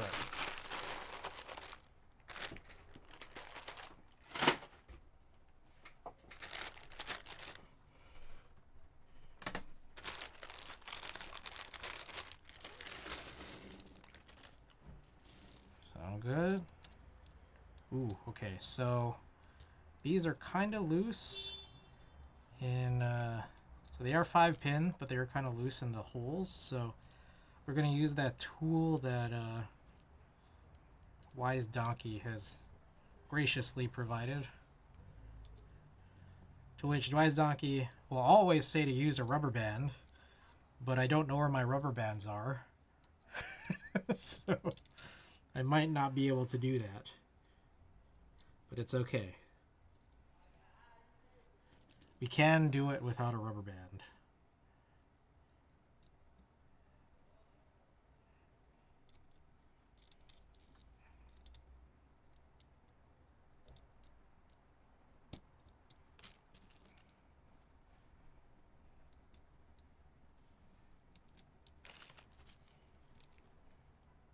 I don't give it enough 11.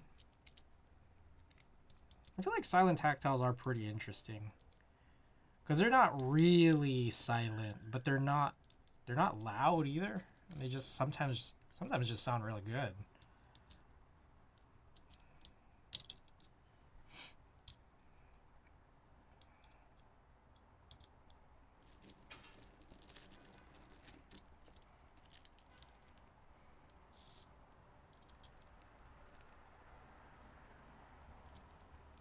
So I think one previous stream, it might have been during this one.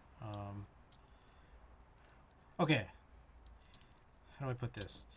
Several streams ago, someone was talking about an HHKB that had an exploded spacebar. And I thought it was kind of interesting, and then I forgot what it was called. And then a few days later, Gawk came in, and I was like, do you know which one this is? I forget. And he pointed to the Nissan one. I was like, oh, okay, I remember this one. But is this the one I was really thinking of? And then I realized, I'm not sure if it was, because I saw Alex Sotos actually do a build. And I put it in my notes. Yes, the Toro. The Toro, which is different from the Nissan one. Both of which have exploded space bars. But I think the Toro might have been the one I was thinking of. It's just like, it's interesting. At least it's kind of one color, but it's piqued my interest, that's for sure.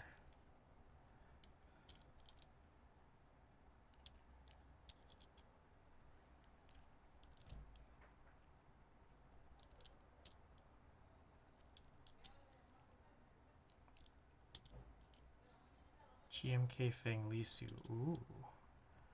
Was it just me, or was the one that Alex worked on, was that yellow or was that orange? I thought it was orange, but... Okay, so here's this tool. Again, Wise Donkey says to use a rubber band. I don't know where my rubber bands are, so I'll just do this. Okay, so we'll take a look here. Check for any bent pins.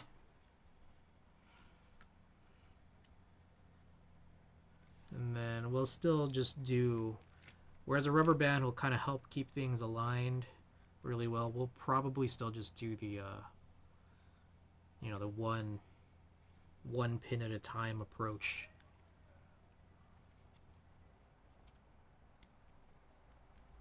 Plastic Bits, welcome.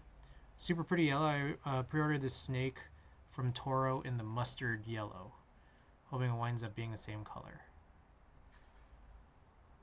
The snake from Toro? Wait, is Toro... Toro's a... is Keymat shipping out things or no? Oh, I don't know. Oh, shit. I forgot the space bar.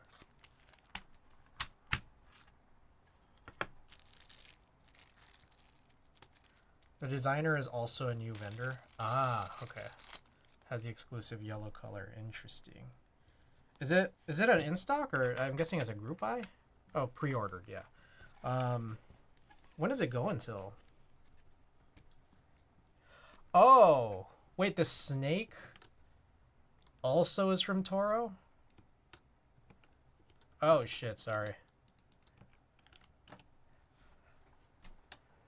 Or Toro is a vendor, but is also working on the Toro 60. I see, okay. We'll look at this together. So here's this Toro 60. Whoa, it's kind of got that 625, like the China blockers. Pretty interesting. Saying has already started. Got it. Okay, makes sense. This is expected to be 402. How much is this? 250. Oh, not bad. Okay, so through Click Clack. I wonder if Click Clack is gonna have Are they doing exclusive colors for this too or no? Just the snake, I'm guessing.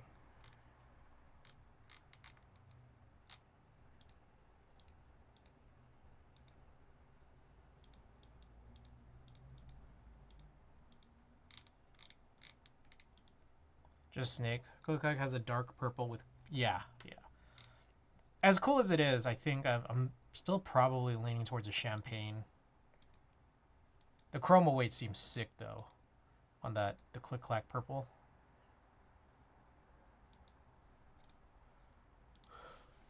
Okay. I think we're good on this, so let's get set up here.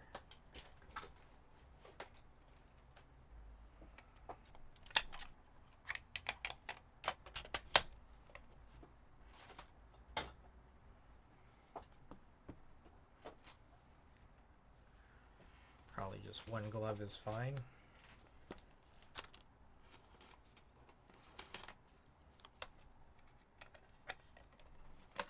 Actually, you know what I need to do? Check this out. So I have all this, well, I have all this extra solder that was just kind of falling apart yesterday. Let's see if we could reattach this.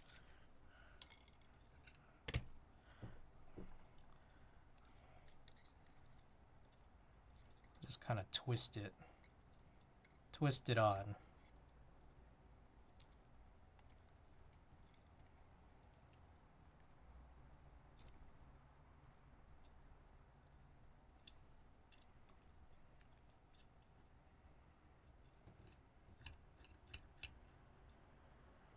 I probably need to just do this one at a time.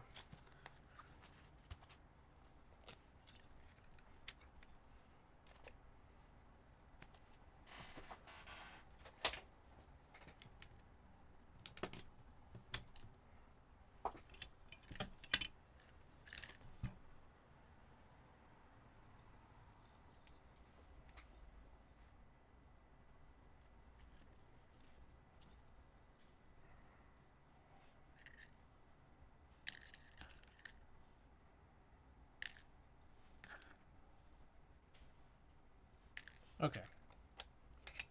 Should hopefully be good.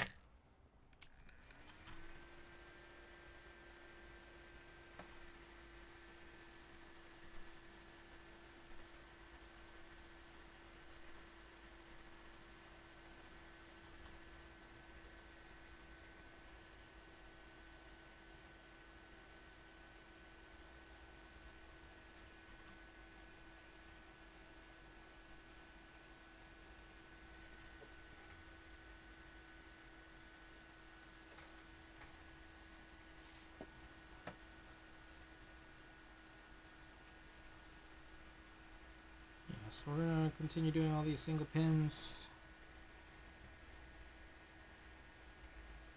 push alignments, second pin. Should be good to go. It's nice, it's pretty straightforward, especially considering it's just a simple plateless build, PCB gasket mount.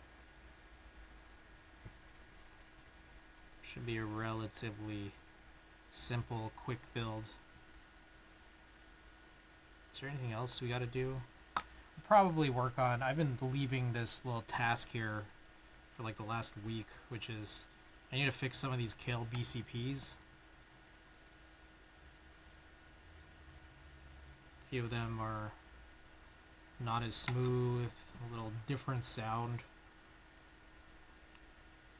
Not quite as consistent with some of the other ones.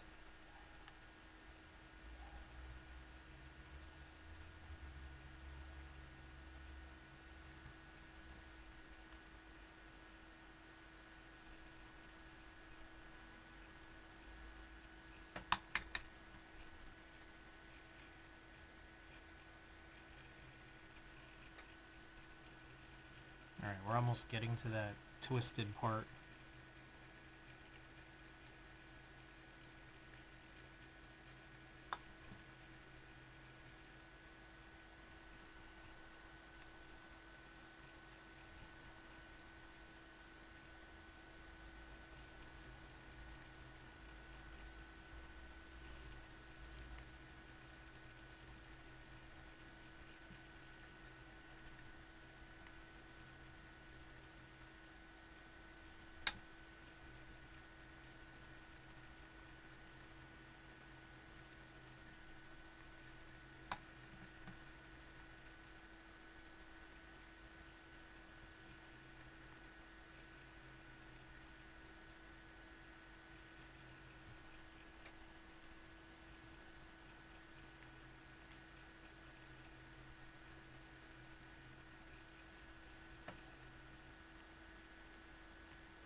Okay, so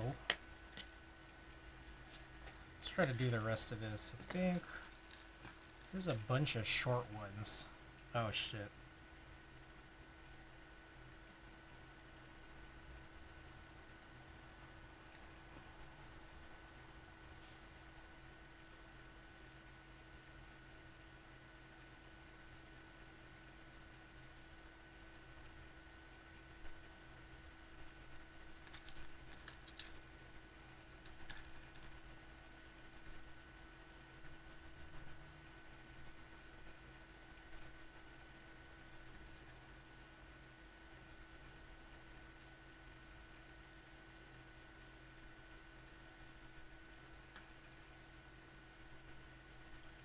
This kind of reminds me of when I was hoboing all that solder.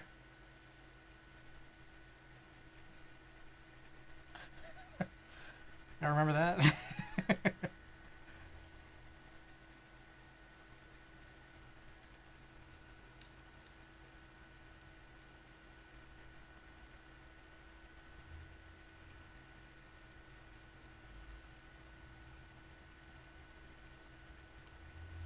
Damn, this shit keeps breaking.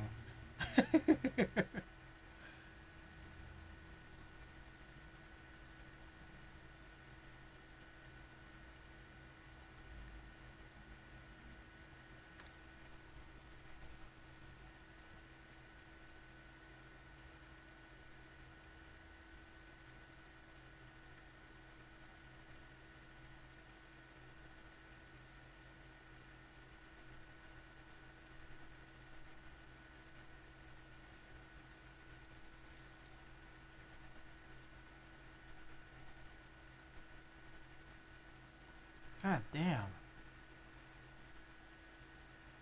Ugh, I think some of this, some of this just gotta go.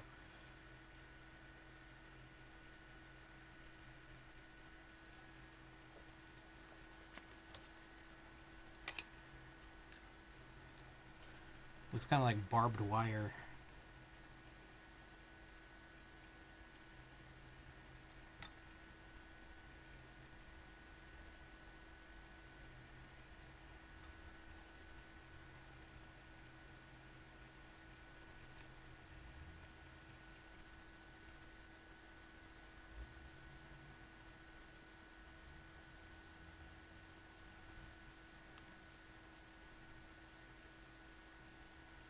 I'm also realizing I'm actually using a thinner tip than usual, but it's actually, I mean, it's still chill. Low key, the mustard kind of nice on the snake too.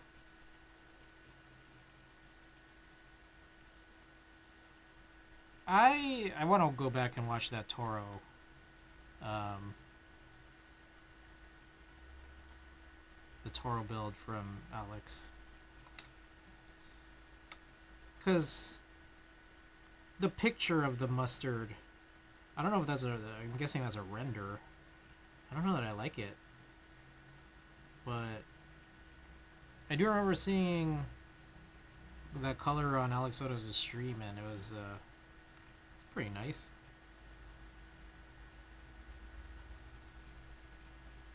If someone says mustard, I hear Kendrick say it. It's kind of where we are now.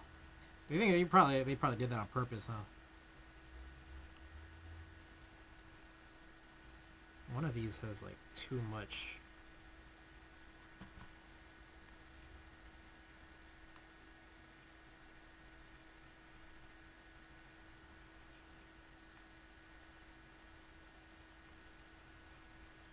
I said that the yellow has changed to be less orange now. Okay. It looked pretty orange on stream.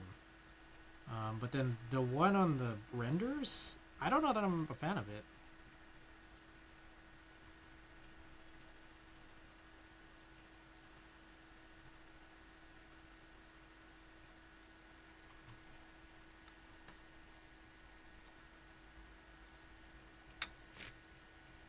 Oh.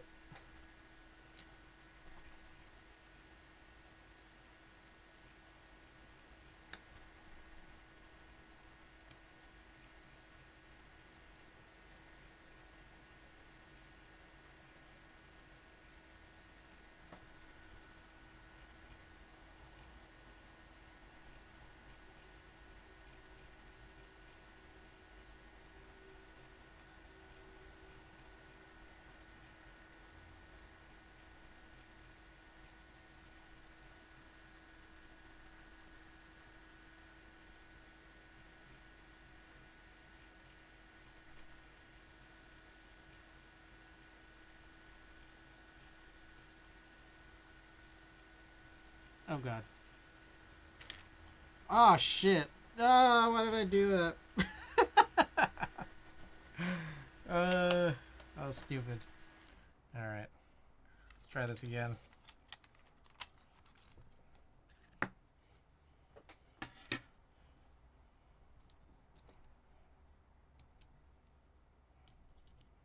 Well, at least it was kind of at the end.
What's that other thing? Yezi, welcome. This is a really cool tool that Wise Donkey had sent over to me. It's basically like a how do I explain it? It's like a plateless aligner.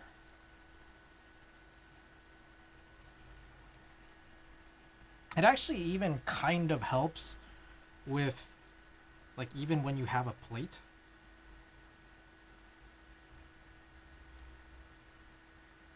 So, like, I have, like, 3 left here.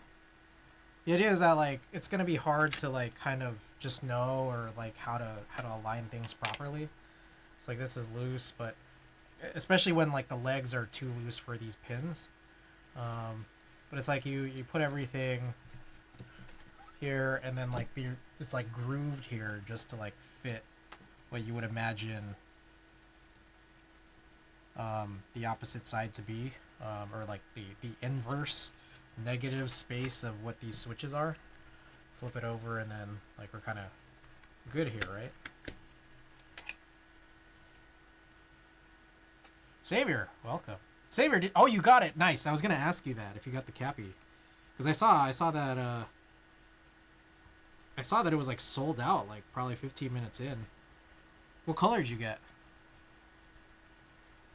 Oh, yeah, there you go, Wise Doggy, with the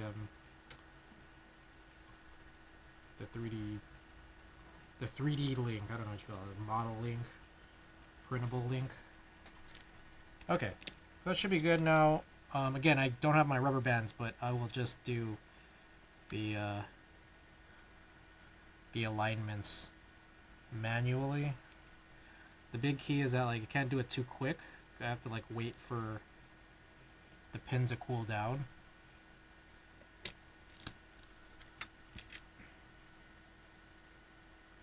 After removing the iron. Clocked out for 5 minutes of work and told the kids to fuck off, I'm busy. Prussian blue Winculus, nice. What colors did they... I remember seeing like some information he posted that like not every color had every layout. Like there were like not a lot of HHKBs, were there?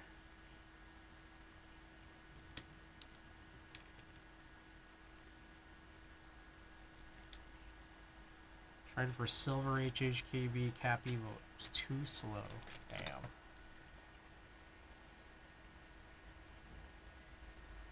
Yeah, only one in silver and blue. That's crazy. There was only 2 HHKB Cappies in total.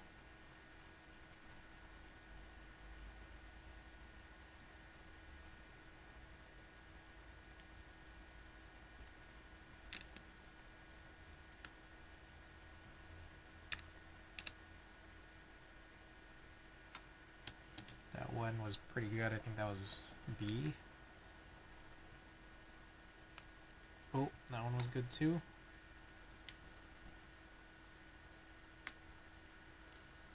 Also good. I got a feeling a lot of these are going to be good.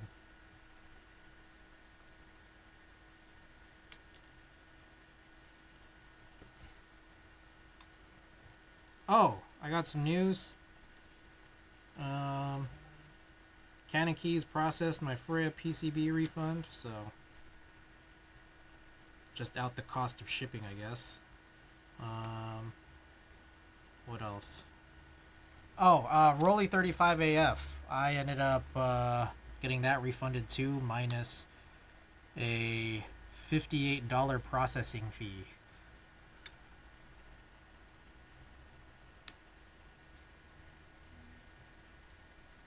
But I guess just kind of glad to have my money back in that respect. Ouch. It's alright.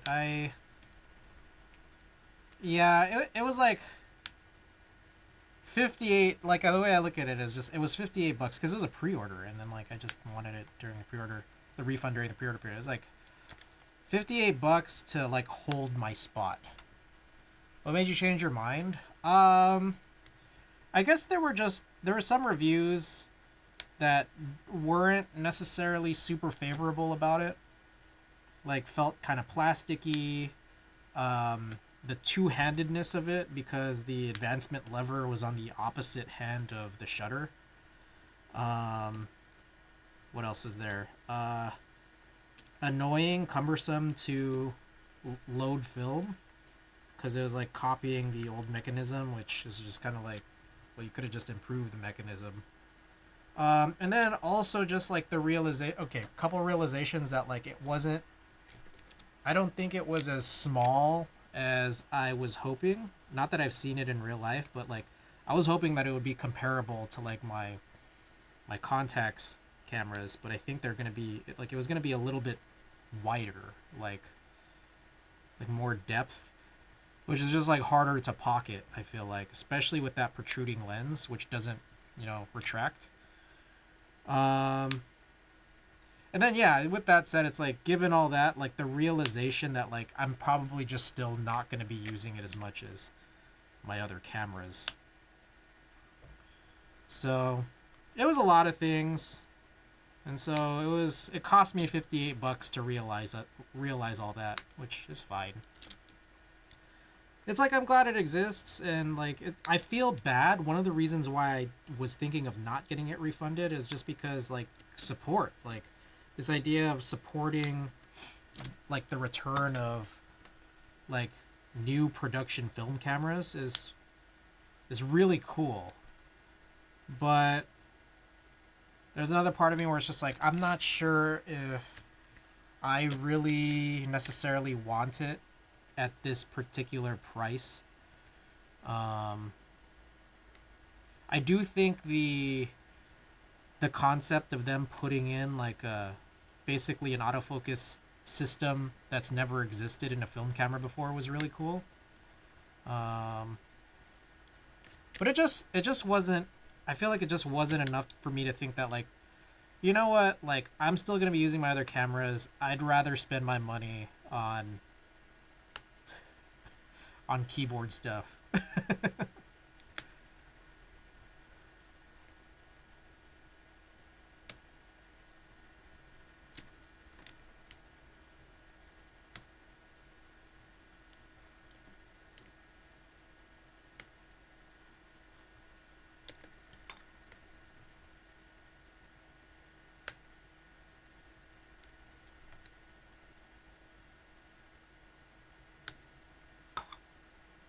Looks pretty cool, yeah. It was very pricey, and that's like if, yeah. And I get it. I do get it, but at the same time, it's like it's just a little bit out of my price range for what it is. Okay, let's take a quick look. See if the alignment feels okay. Alright, there are a couple that stick out a little bit.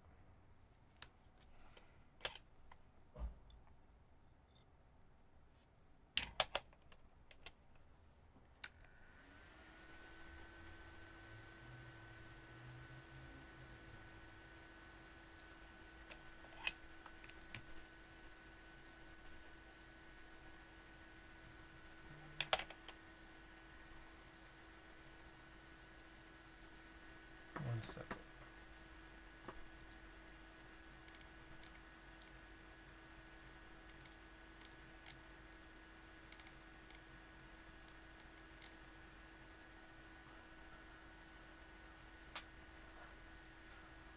Sorry, Tina's message.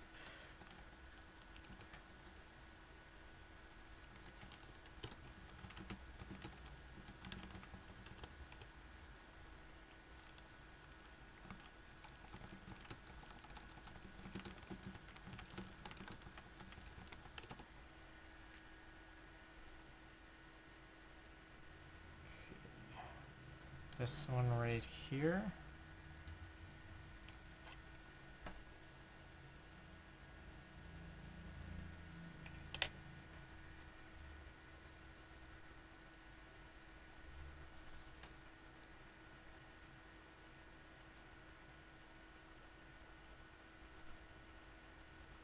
I think it's this one.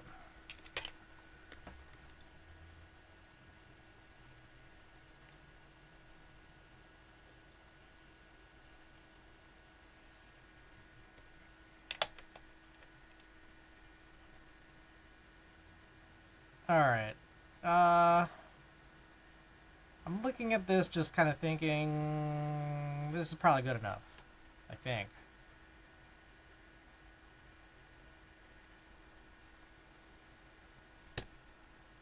Guess I could also look at like the bottoms, or the bottoms all the way pressed in. Could look at this side as well. Doesn't seem like there's anything really wrong. So, okay. I think we just carry on. Now, I am still going to use this thing. I don't think it's necessary. I could just not use it, but it's already here. It's a cool tool, and I like using it.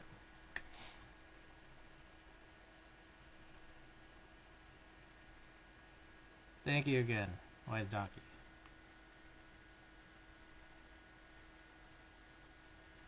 With that said, there is something that does, like, things like this. It's like has me actually like, oh man, maybe I should get into like 3D printing. Cause there is something I do kind of have in my mind that I would like to make that I don't think exists. I could show you guys later. It's basically something photo film related.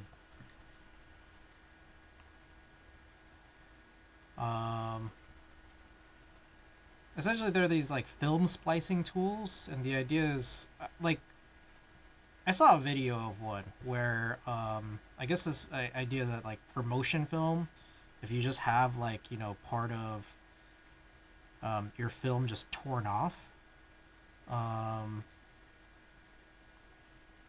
the idea is that you could just cut off like the frame or frames that are bad and then just reattach the film using this like precision placement tool that just has like a tape holder attached to it.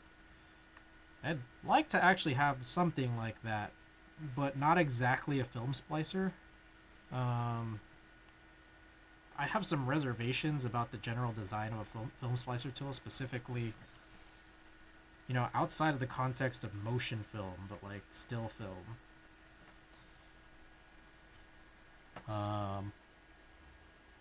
So it's like a similar idea.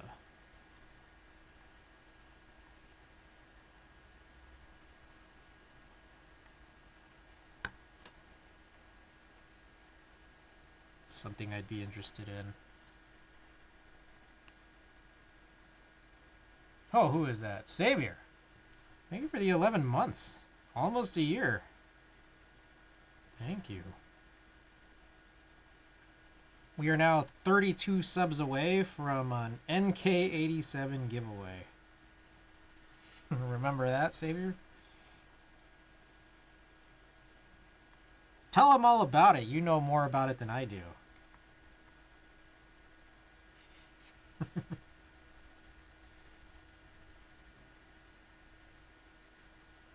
Holy shit, you still have it? It's yeah, really making it enticing for people to sub to me, huh?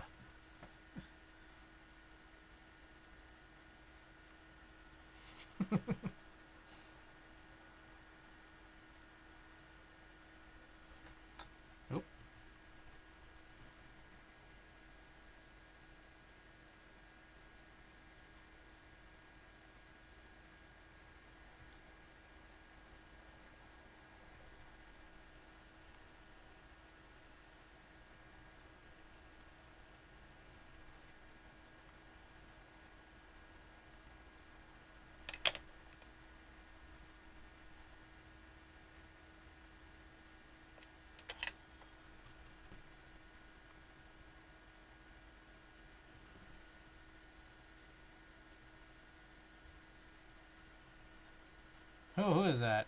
NK Sucky 7, I'm in. Yes, thank you for the 5 months.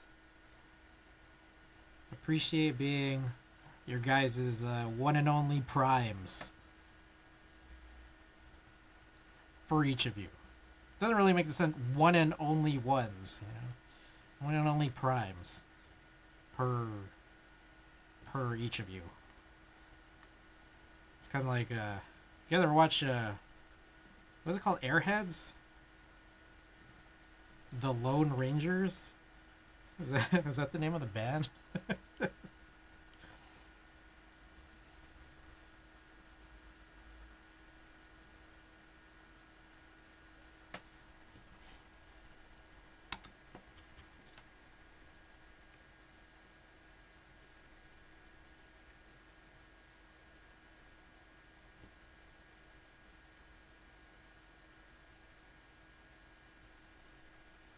Alright, this seems like it's like hotter than usual. I'll turn it down a little bit.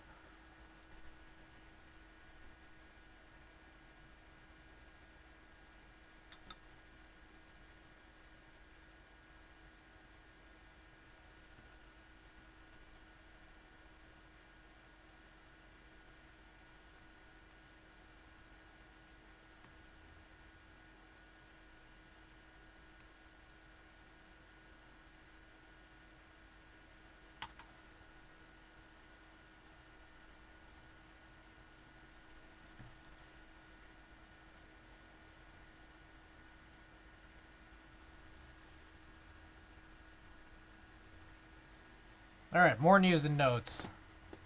Where are they?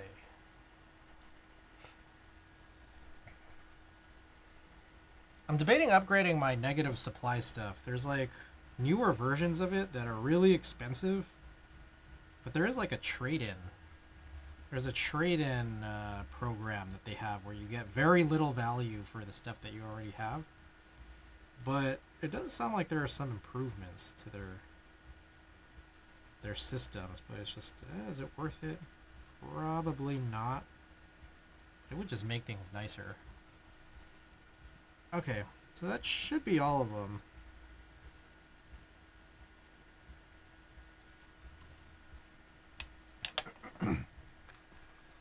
See if I missed any pins here.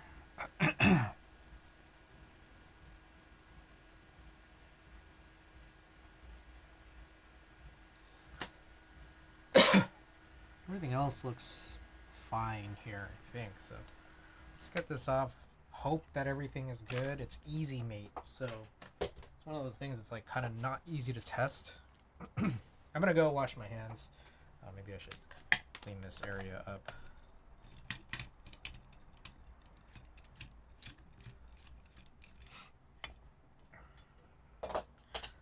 I saw that there was a thing about like a pause on shipments from China and Hong Kong. Does that have to do with the tariffs, and was that lifted?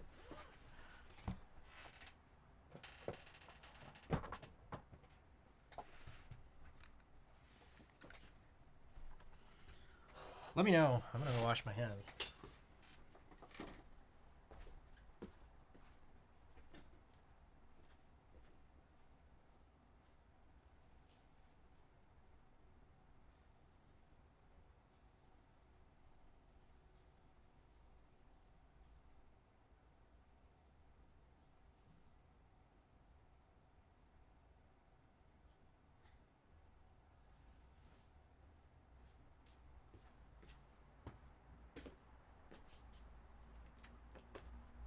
Okay, I'm back.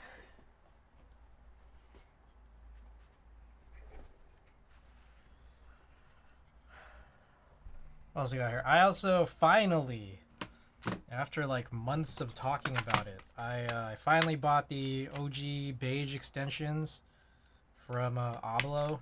I also got the macro kit too. I kind of wonder. So they had white on black extensions and macros sold out. I don't think I need the macros, but the white on black extensions I'm thinking of getting, but they're sold out on Oblo. They're like way more expensive on novel keys. So I don't know if it's worth getting. I'm also not 100% sure, like, do I really need it?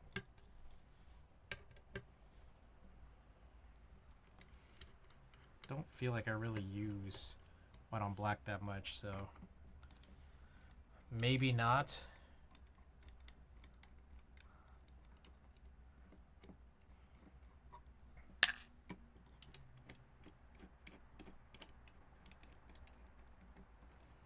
Subscribe to this like Ralph Lauren mailing list. I think it's Ralph Lauren. Got this thing about like their latest Polo Bear collection, and I saw that they had these like watches, and these watches are like thousands of dollars. These Polo Bear watches. Have you guys seen this? Let me see if I can find it.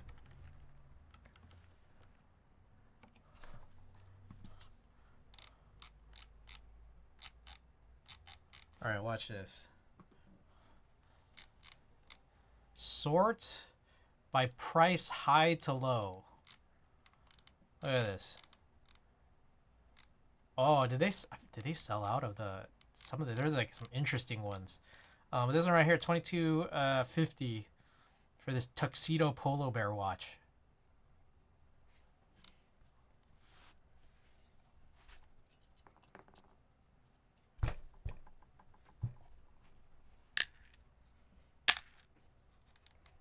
Polar bear cashmere sweater, $16.95. Crazy. There was a denim one, like a denim band. Oh yeah, this one's sold out. This one was pretty crazy. Seems like for a lot for what it is, are they quartz? Let's see. Read more. Product details. I don't know. I don't know enough about watches. I just have that one Tissot watch and my my Itsy G-Shock. Let's see. Still the case, the dial, creamy white, lacquered 3D printed with multicolor bear. Tan calfskin strap comes with stainless steel pin buckle, engraved polo. Denim strap comes with stainless steel deployment buckle. I don't know anything about watches here, so you're gonna have to tell me how good this is. I'll paste it into chat.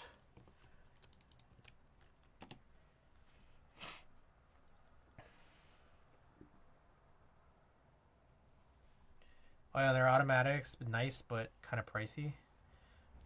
Oh, silly! I remember seeing this. I think you or Klexus or someone was talking about this. This is sick. Yeah, this one's super sick.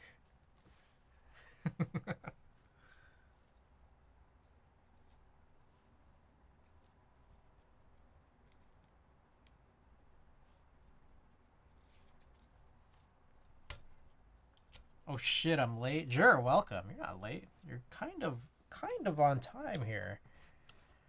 All right, let's test this out.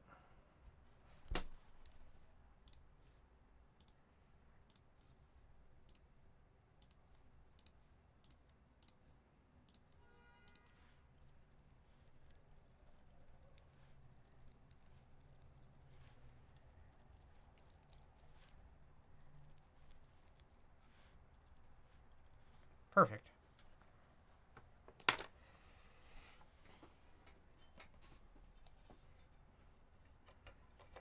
My thought here is I'm probably just going to use the same keycaps.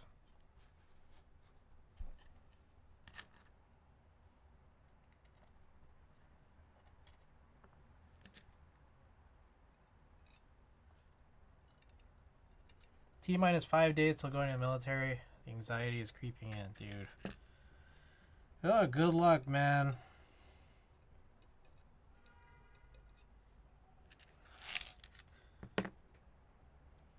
How does it work? Are you like still gonna be able to like use Twitch? I don't really know what military service is like. I'm actually really rather clueless.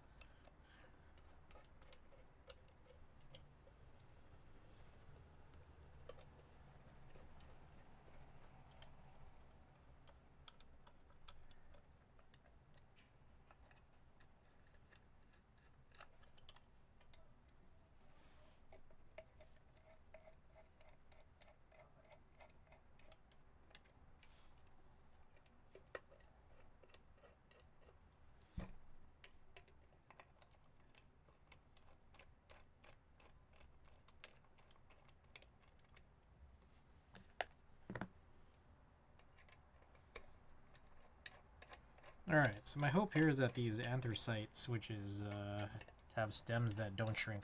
Honestly, I have no idea as well. I guess it's more like a change of lifestyle and a lot more exercise for me. I see.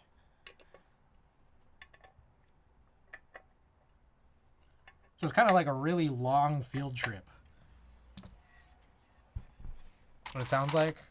I don't know.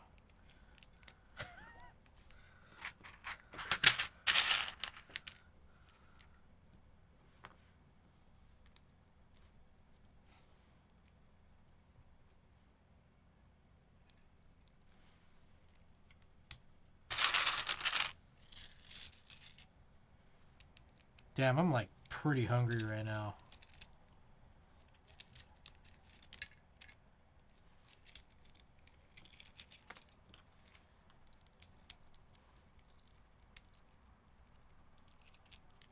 Wow, these are pretty silent.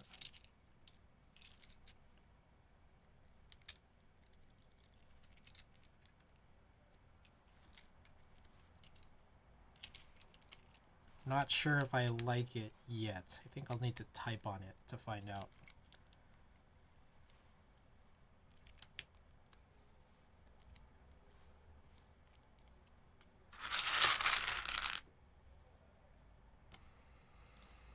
What else I got here? Nikon just released a Z mount 35mm 1.2 like f1.2 lens. Saw an email about that. I'm lucky not to be born a few years later. I only have to do 4 months, but college graduates starting this year is going back to a year. Oh, wow. Right on. Well, that's good. A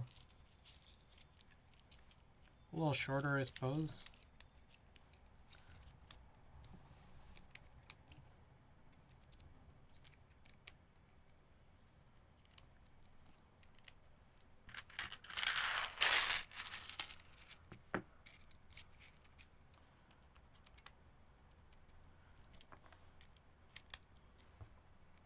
I got an email from Hako. You know these flush cutters that I use? This one right here. They got a brand new version that's in pink. You gotta not expect Hako to do that, you know? But, all right, that's chill. I'm down. If I'd known, I probably would have held out for one.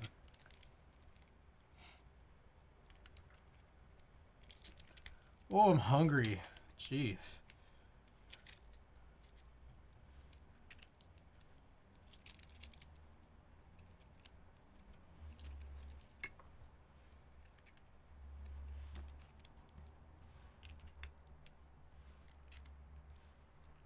All right. Okay. I don't hate it. But it is pretty quiet.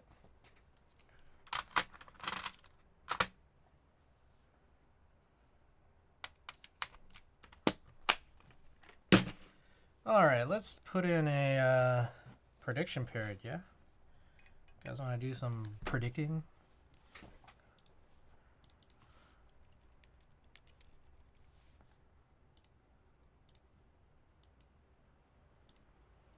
Okay. Prediction period's up. Get your wagers in. Appreciate y'all being here tonight. We're going to end soonish.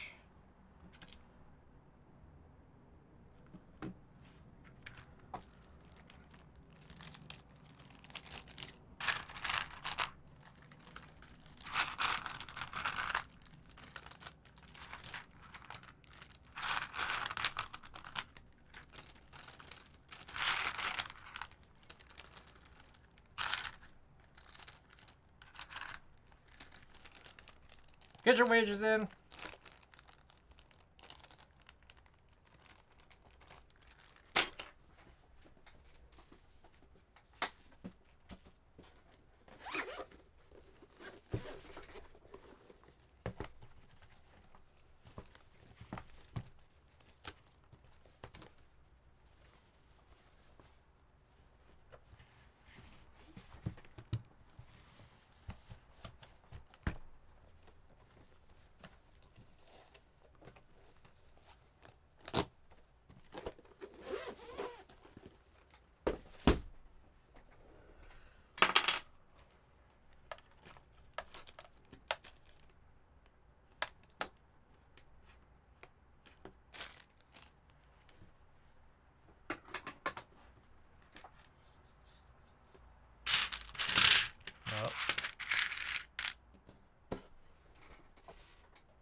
Alrighty. That is coming to a close.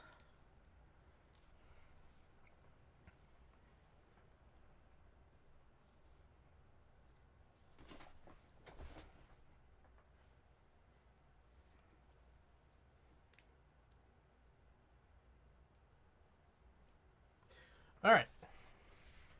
There we go. Okay. So, this is the build. Tonight's build. The Leviatan, plateless. Maybe I should update this command. Plateless, mode anthracite, silent tactile switches, GMK Dandy. This is the Daisy base, right? Oh shit. GMK Dandy Daisy? Yeah, Daisy base. R1 Daisy base. Okay. Shoot a couple more things here. Leviatan. Okay. Done. Alrighty. Ooh. Y'all hear that? That was crazy. There's the build. Leviatan, plateless, mode anthracite, silent tactile switches, GMK Dandy, R1 Daisy base. Goal is 138 words per minute. I just dropped my AirPod. There we go. Okay. Here we go. Let's. I mean, it's gonna be pretty quiet. I have the microphone in the same spot I usually do, but here we go.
Oh my god, that was horrible. My stupid ass forgot these were silent.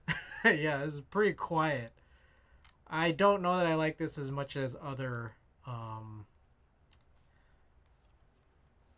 don't know I like this as much as other silent tactiles that I've used.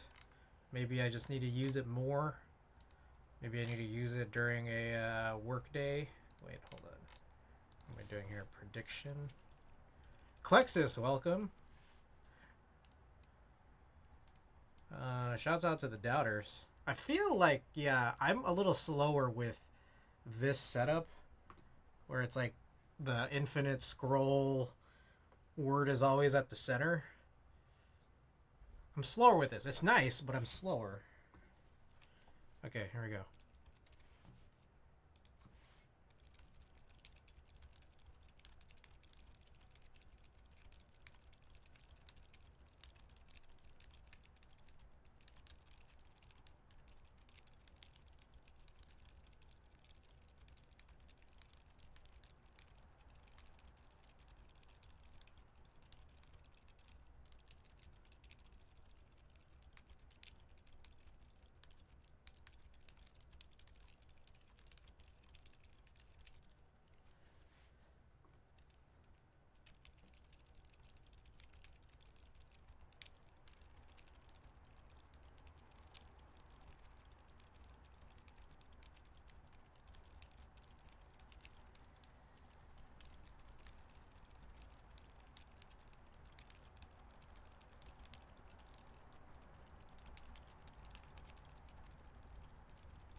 All right. What do you guys think?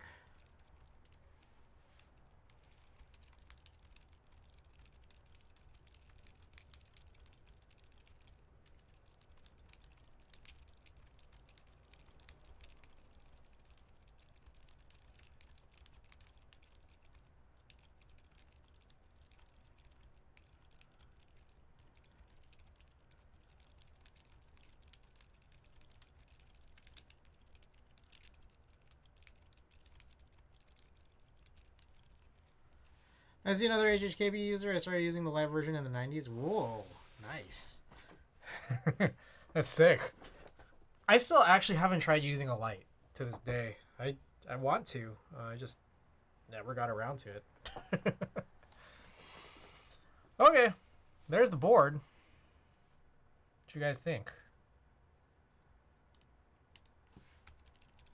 Let's get Lightroom open.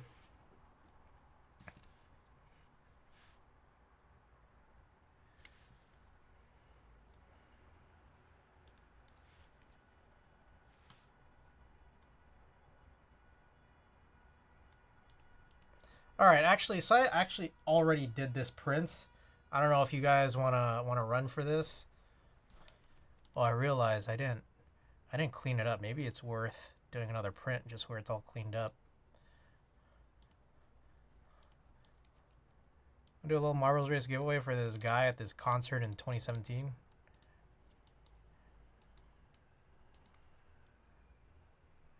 Live versions are membrane. When I built my first mech version, I was in heaven. I do, yeah, I do remember, like, and that's kind of why I was turned off of it at first, but I still kind of want to try it.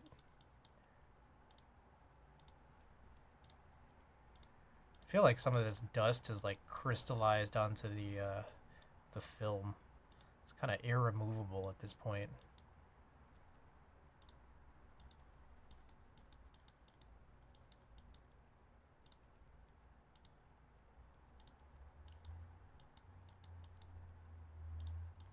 Whoa, whoops.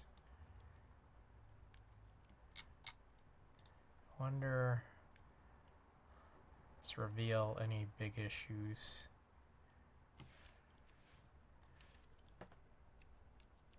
Oh, right there. I never tried topiary switches. Have you tried topiary? Yes. The last board that I had out actually was.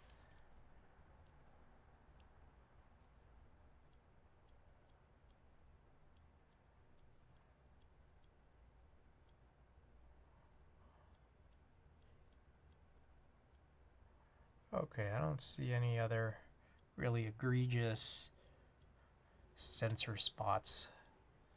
So, let's do this.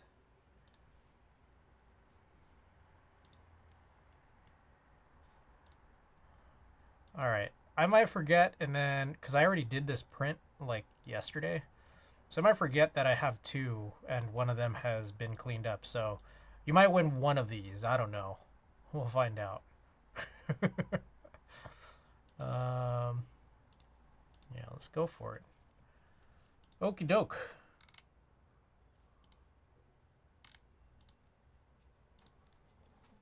All right. Let's do this. Clean/unclean Gamba. Schrodinger's print.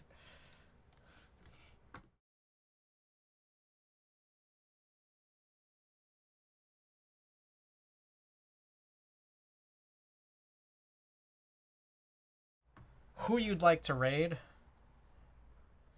You don't gotta let him out. You know which sticker I want. You want long Pikachu, huh? Toro's not really my thing. Ah, okay. I don't even know what the board kind of like looks like actually. I just know that it has an exploded spacebar. I just saw it real fast. This time it shouldn't be an issue, but things that are in the same row/column and pressed simultaneously will cause that without diodes. Ah, I see. So that's the purpose of diodes. Has a cartoony Shiba in the bottom. All right, let's look at it again. I just had it up. And meanwhile, click this. Let us know who you want to raid. Throw it over to Queso. All right. But real quick, before we do that, let's look at the Toro again. Toro 60. Where's the... Oh, there it is. Oh, that's pretty cute, actually. That's pretty cute. What do you not like about it? Is it the roundedness? All right, let's let me find Queso. Whoop. I don't like cute boards. Okay, fair. Very fair. All right. I will probably be back on Monday. I make no guarantees, but you guys know how it's been. It's been rainy this week, so I get DCs, whenever that happens. But I'll be back as soon as I can. All right, Wadagaki, Discord, buy my merch. The Vero V2 will be on there pretty soon, the pink one. Raid message if you're subbed, and raid message if you're not. All right, see you guys next time. Good night.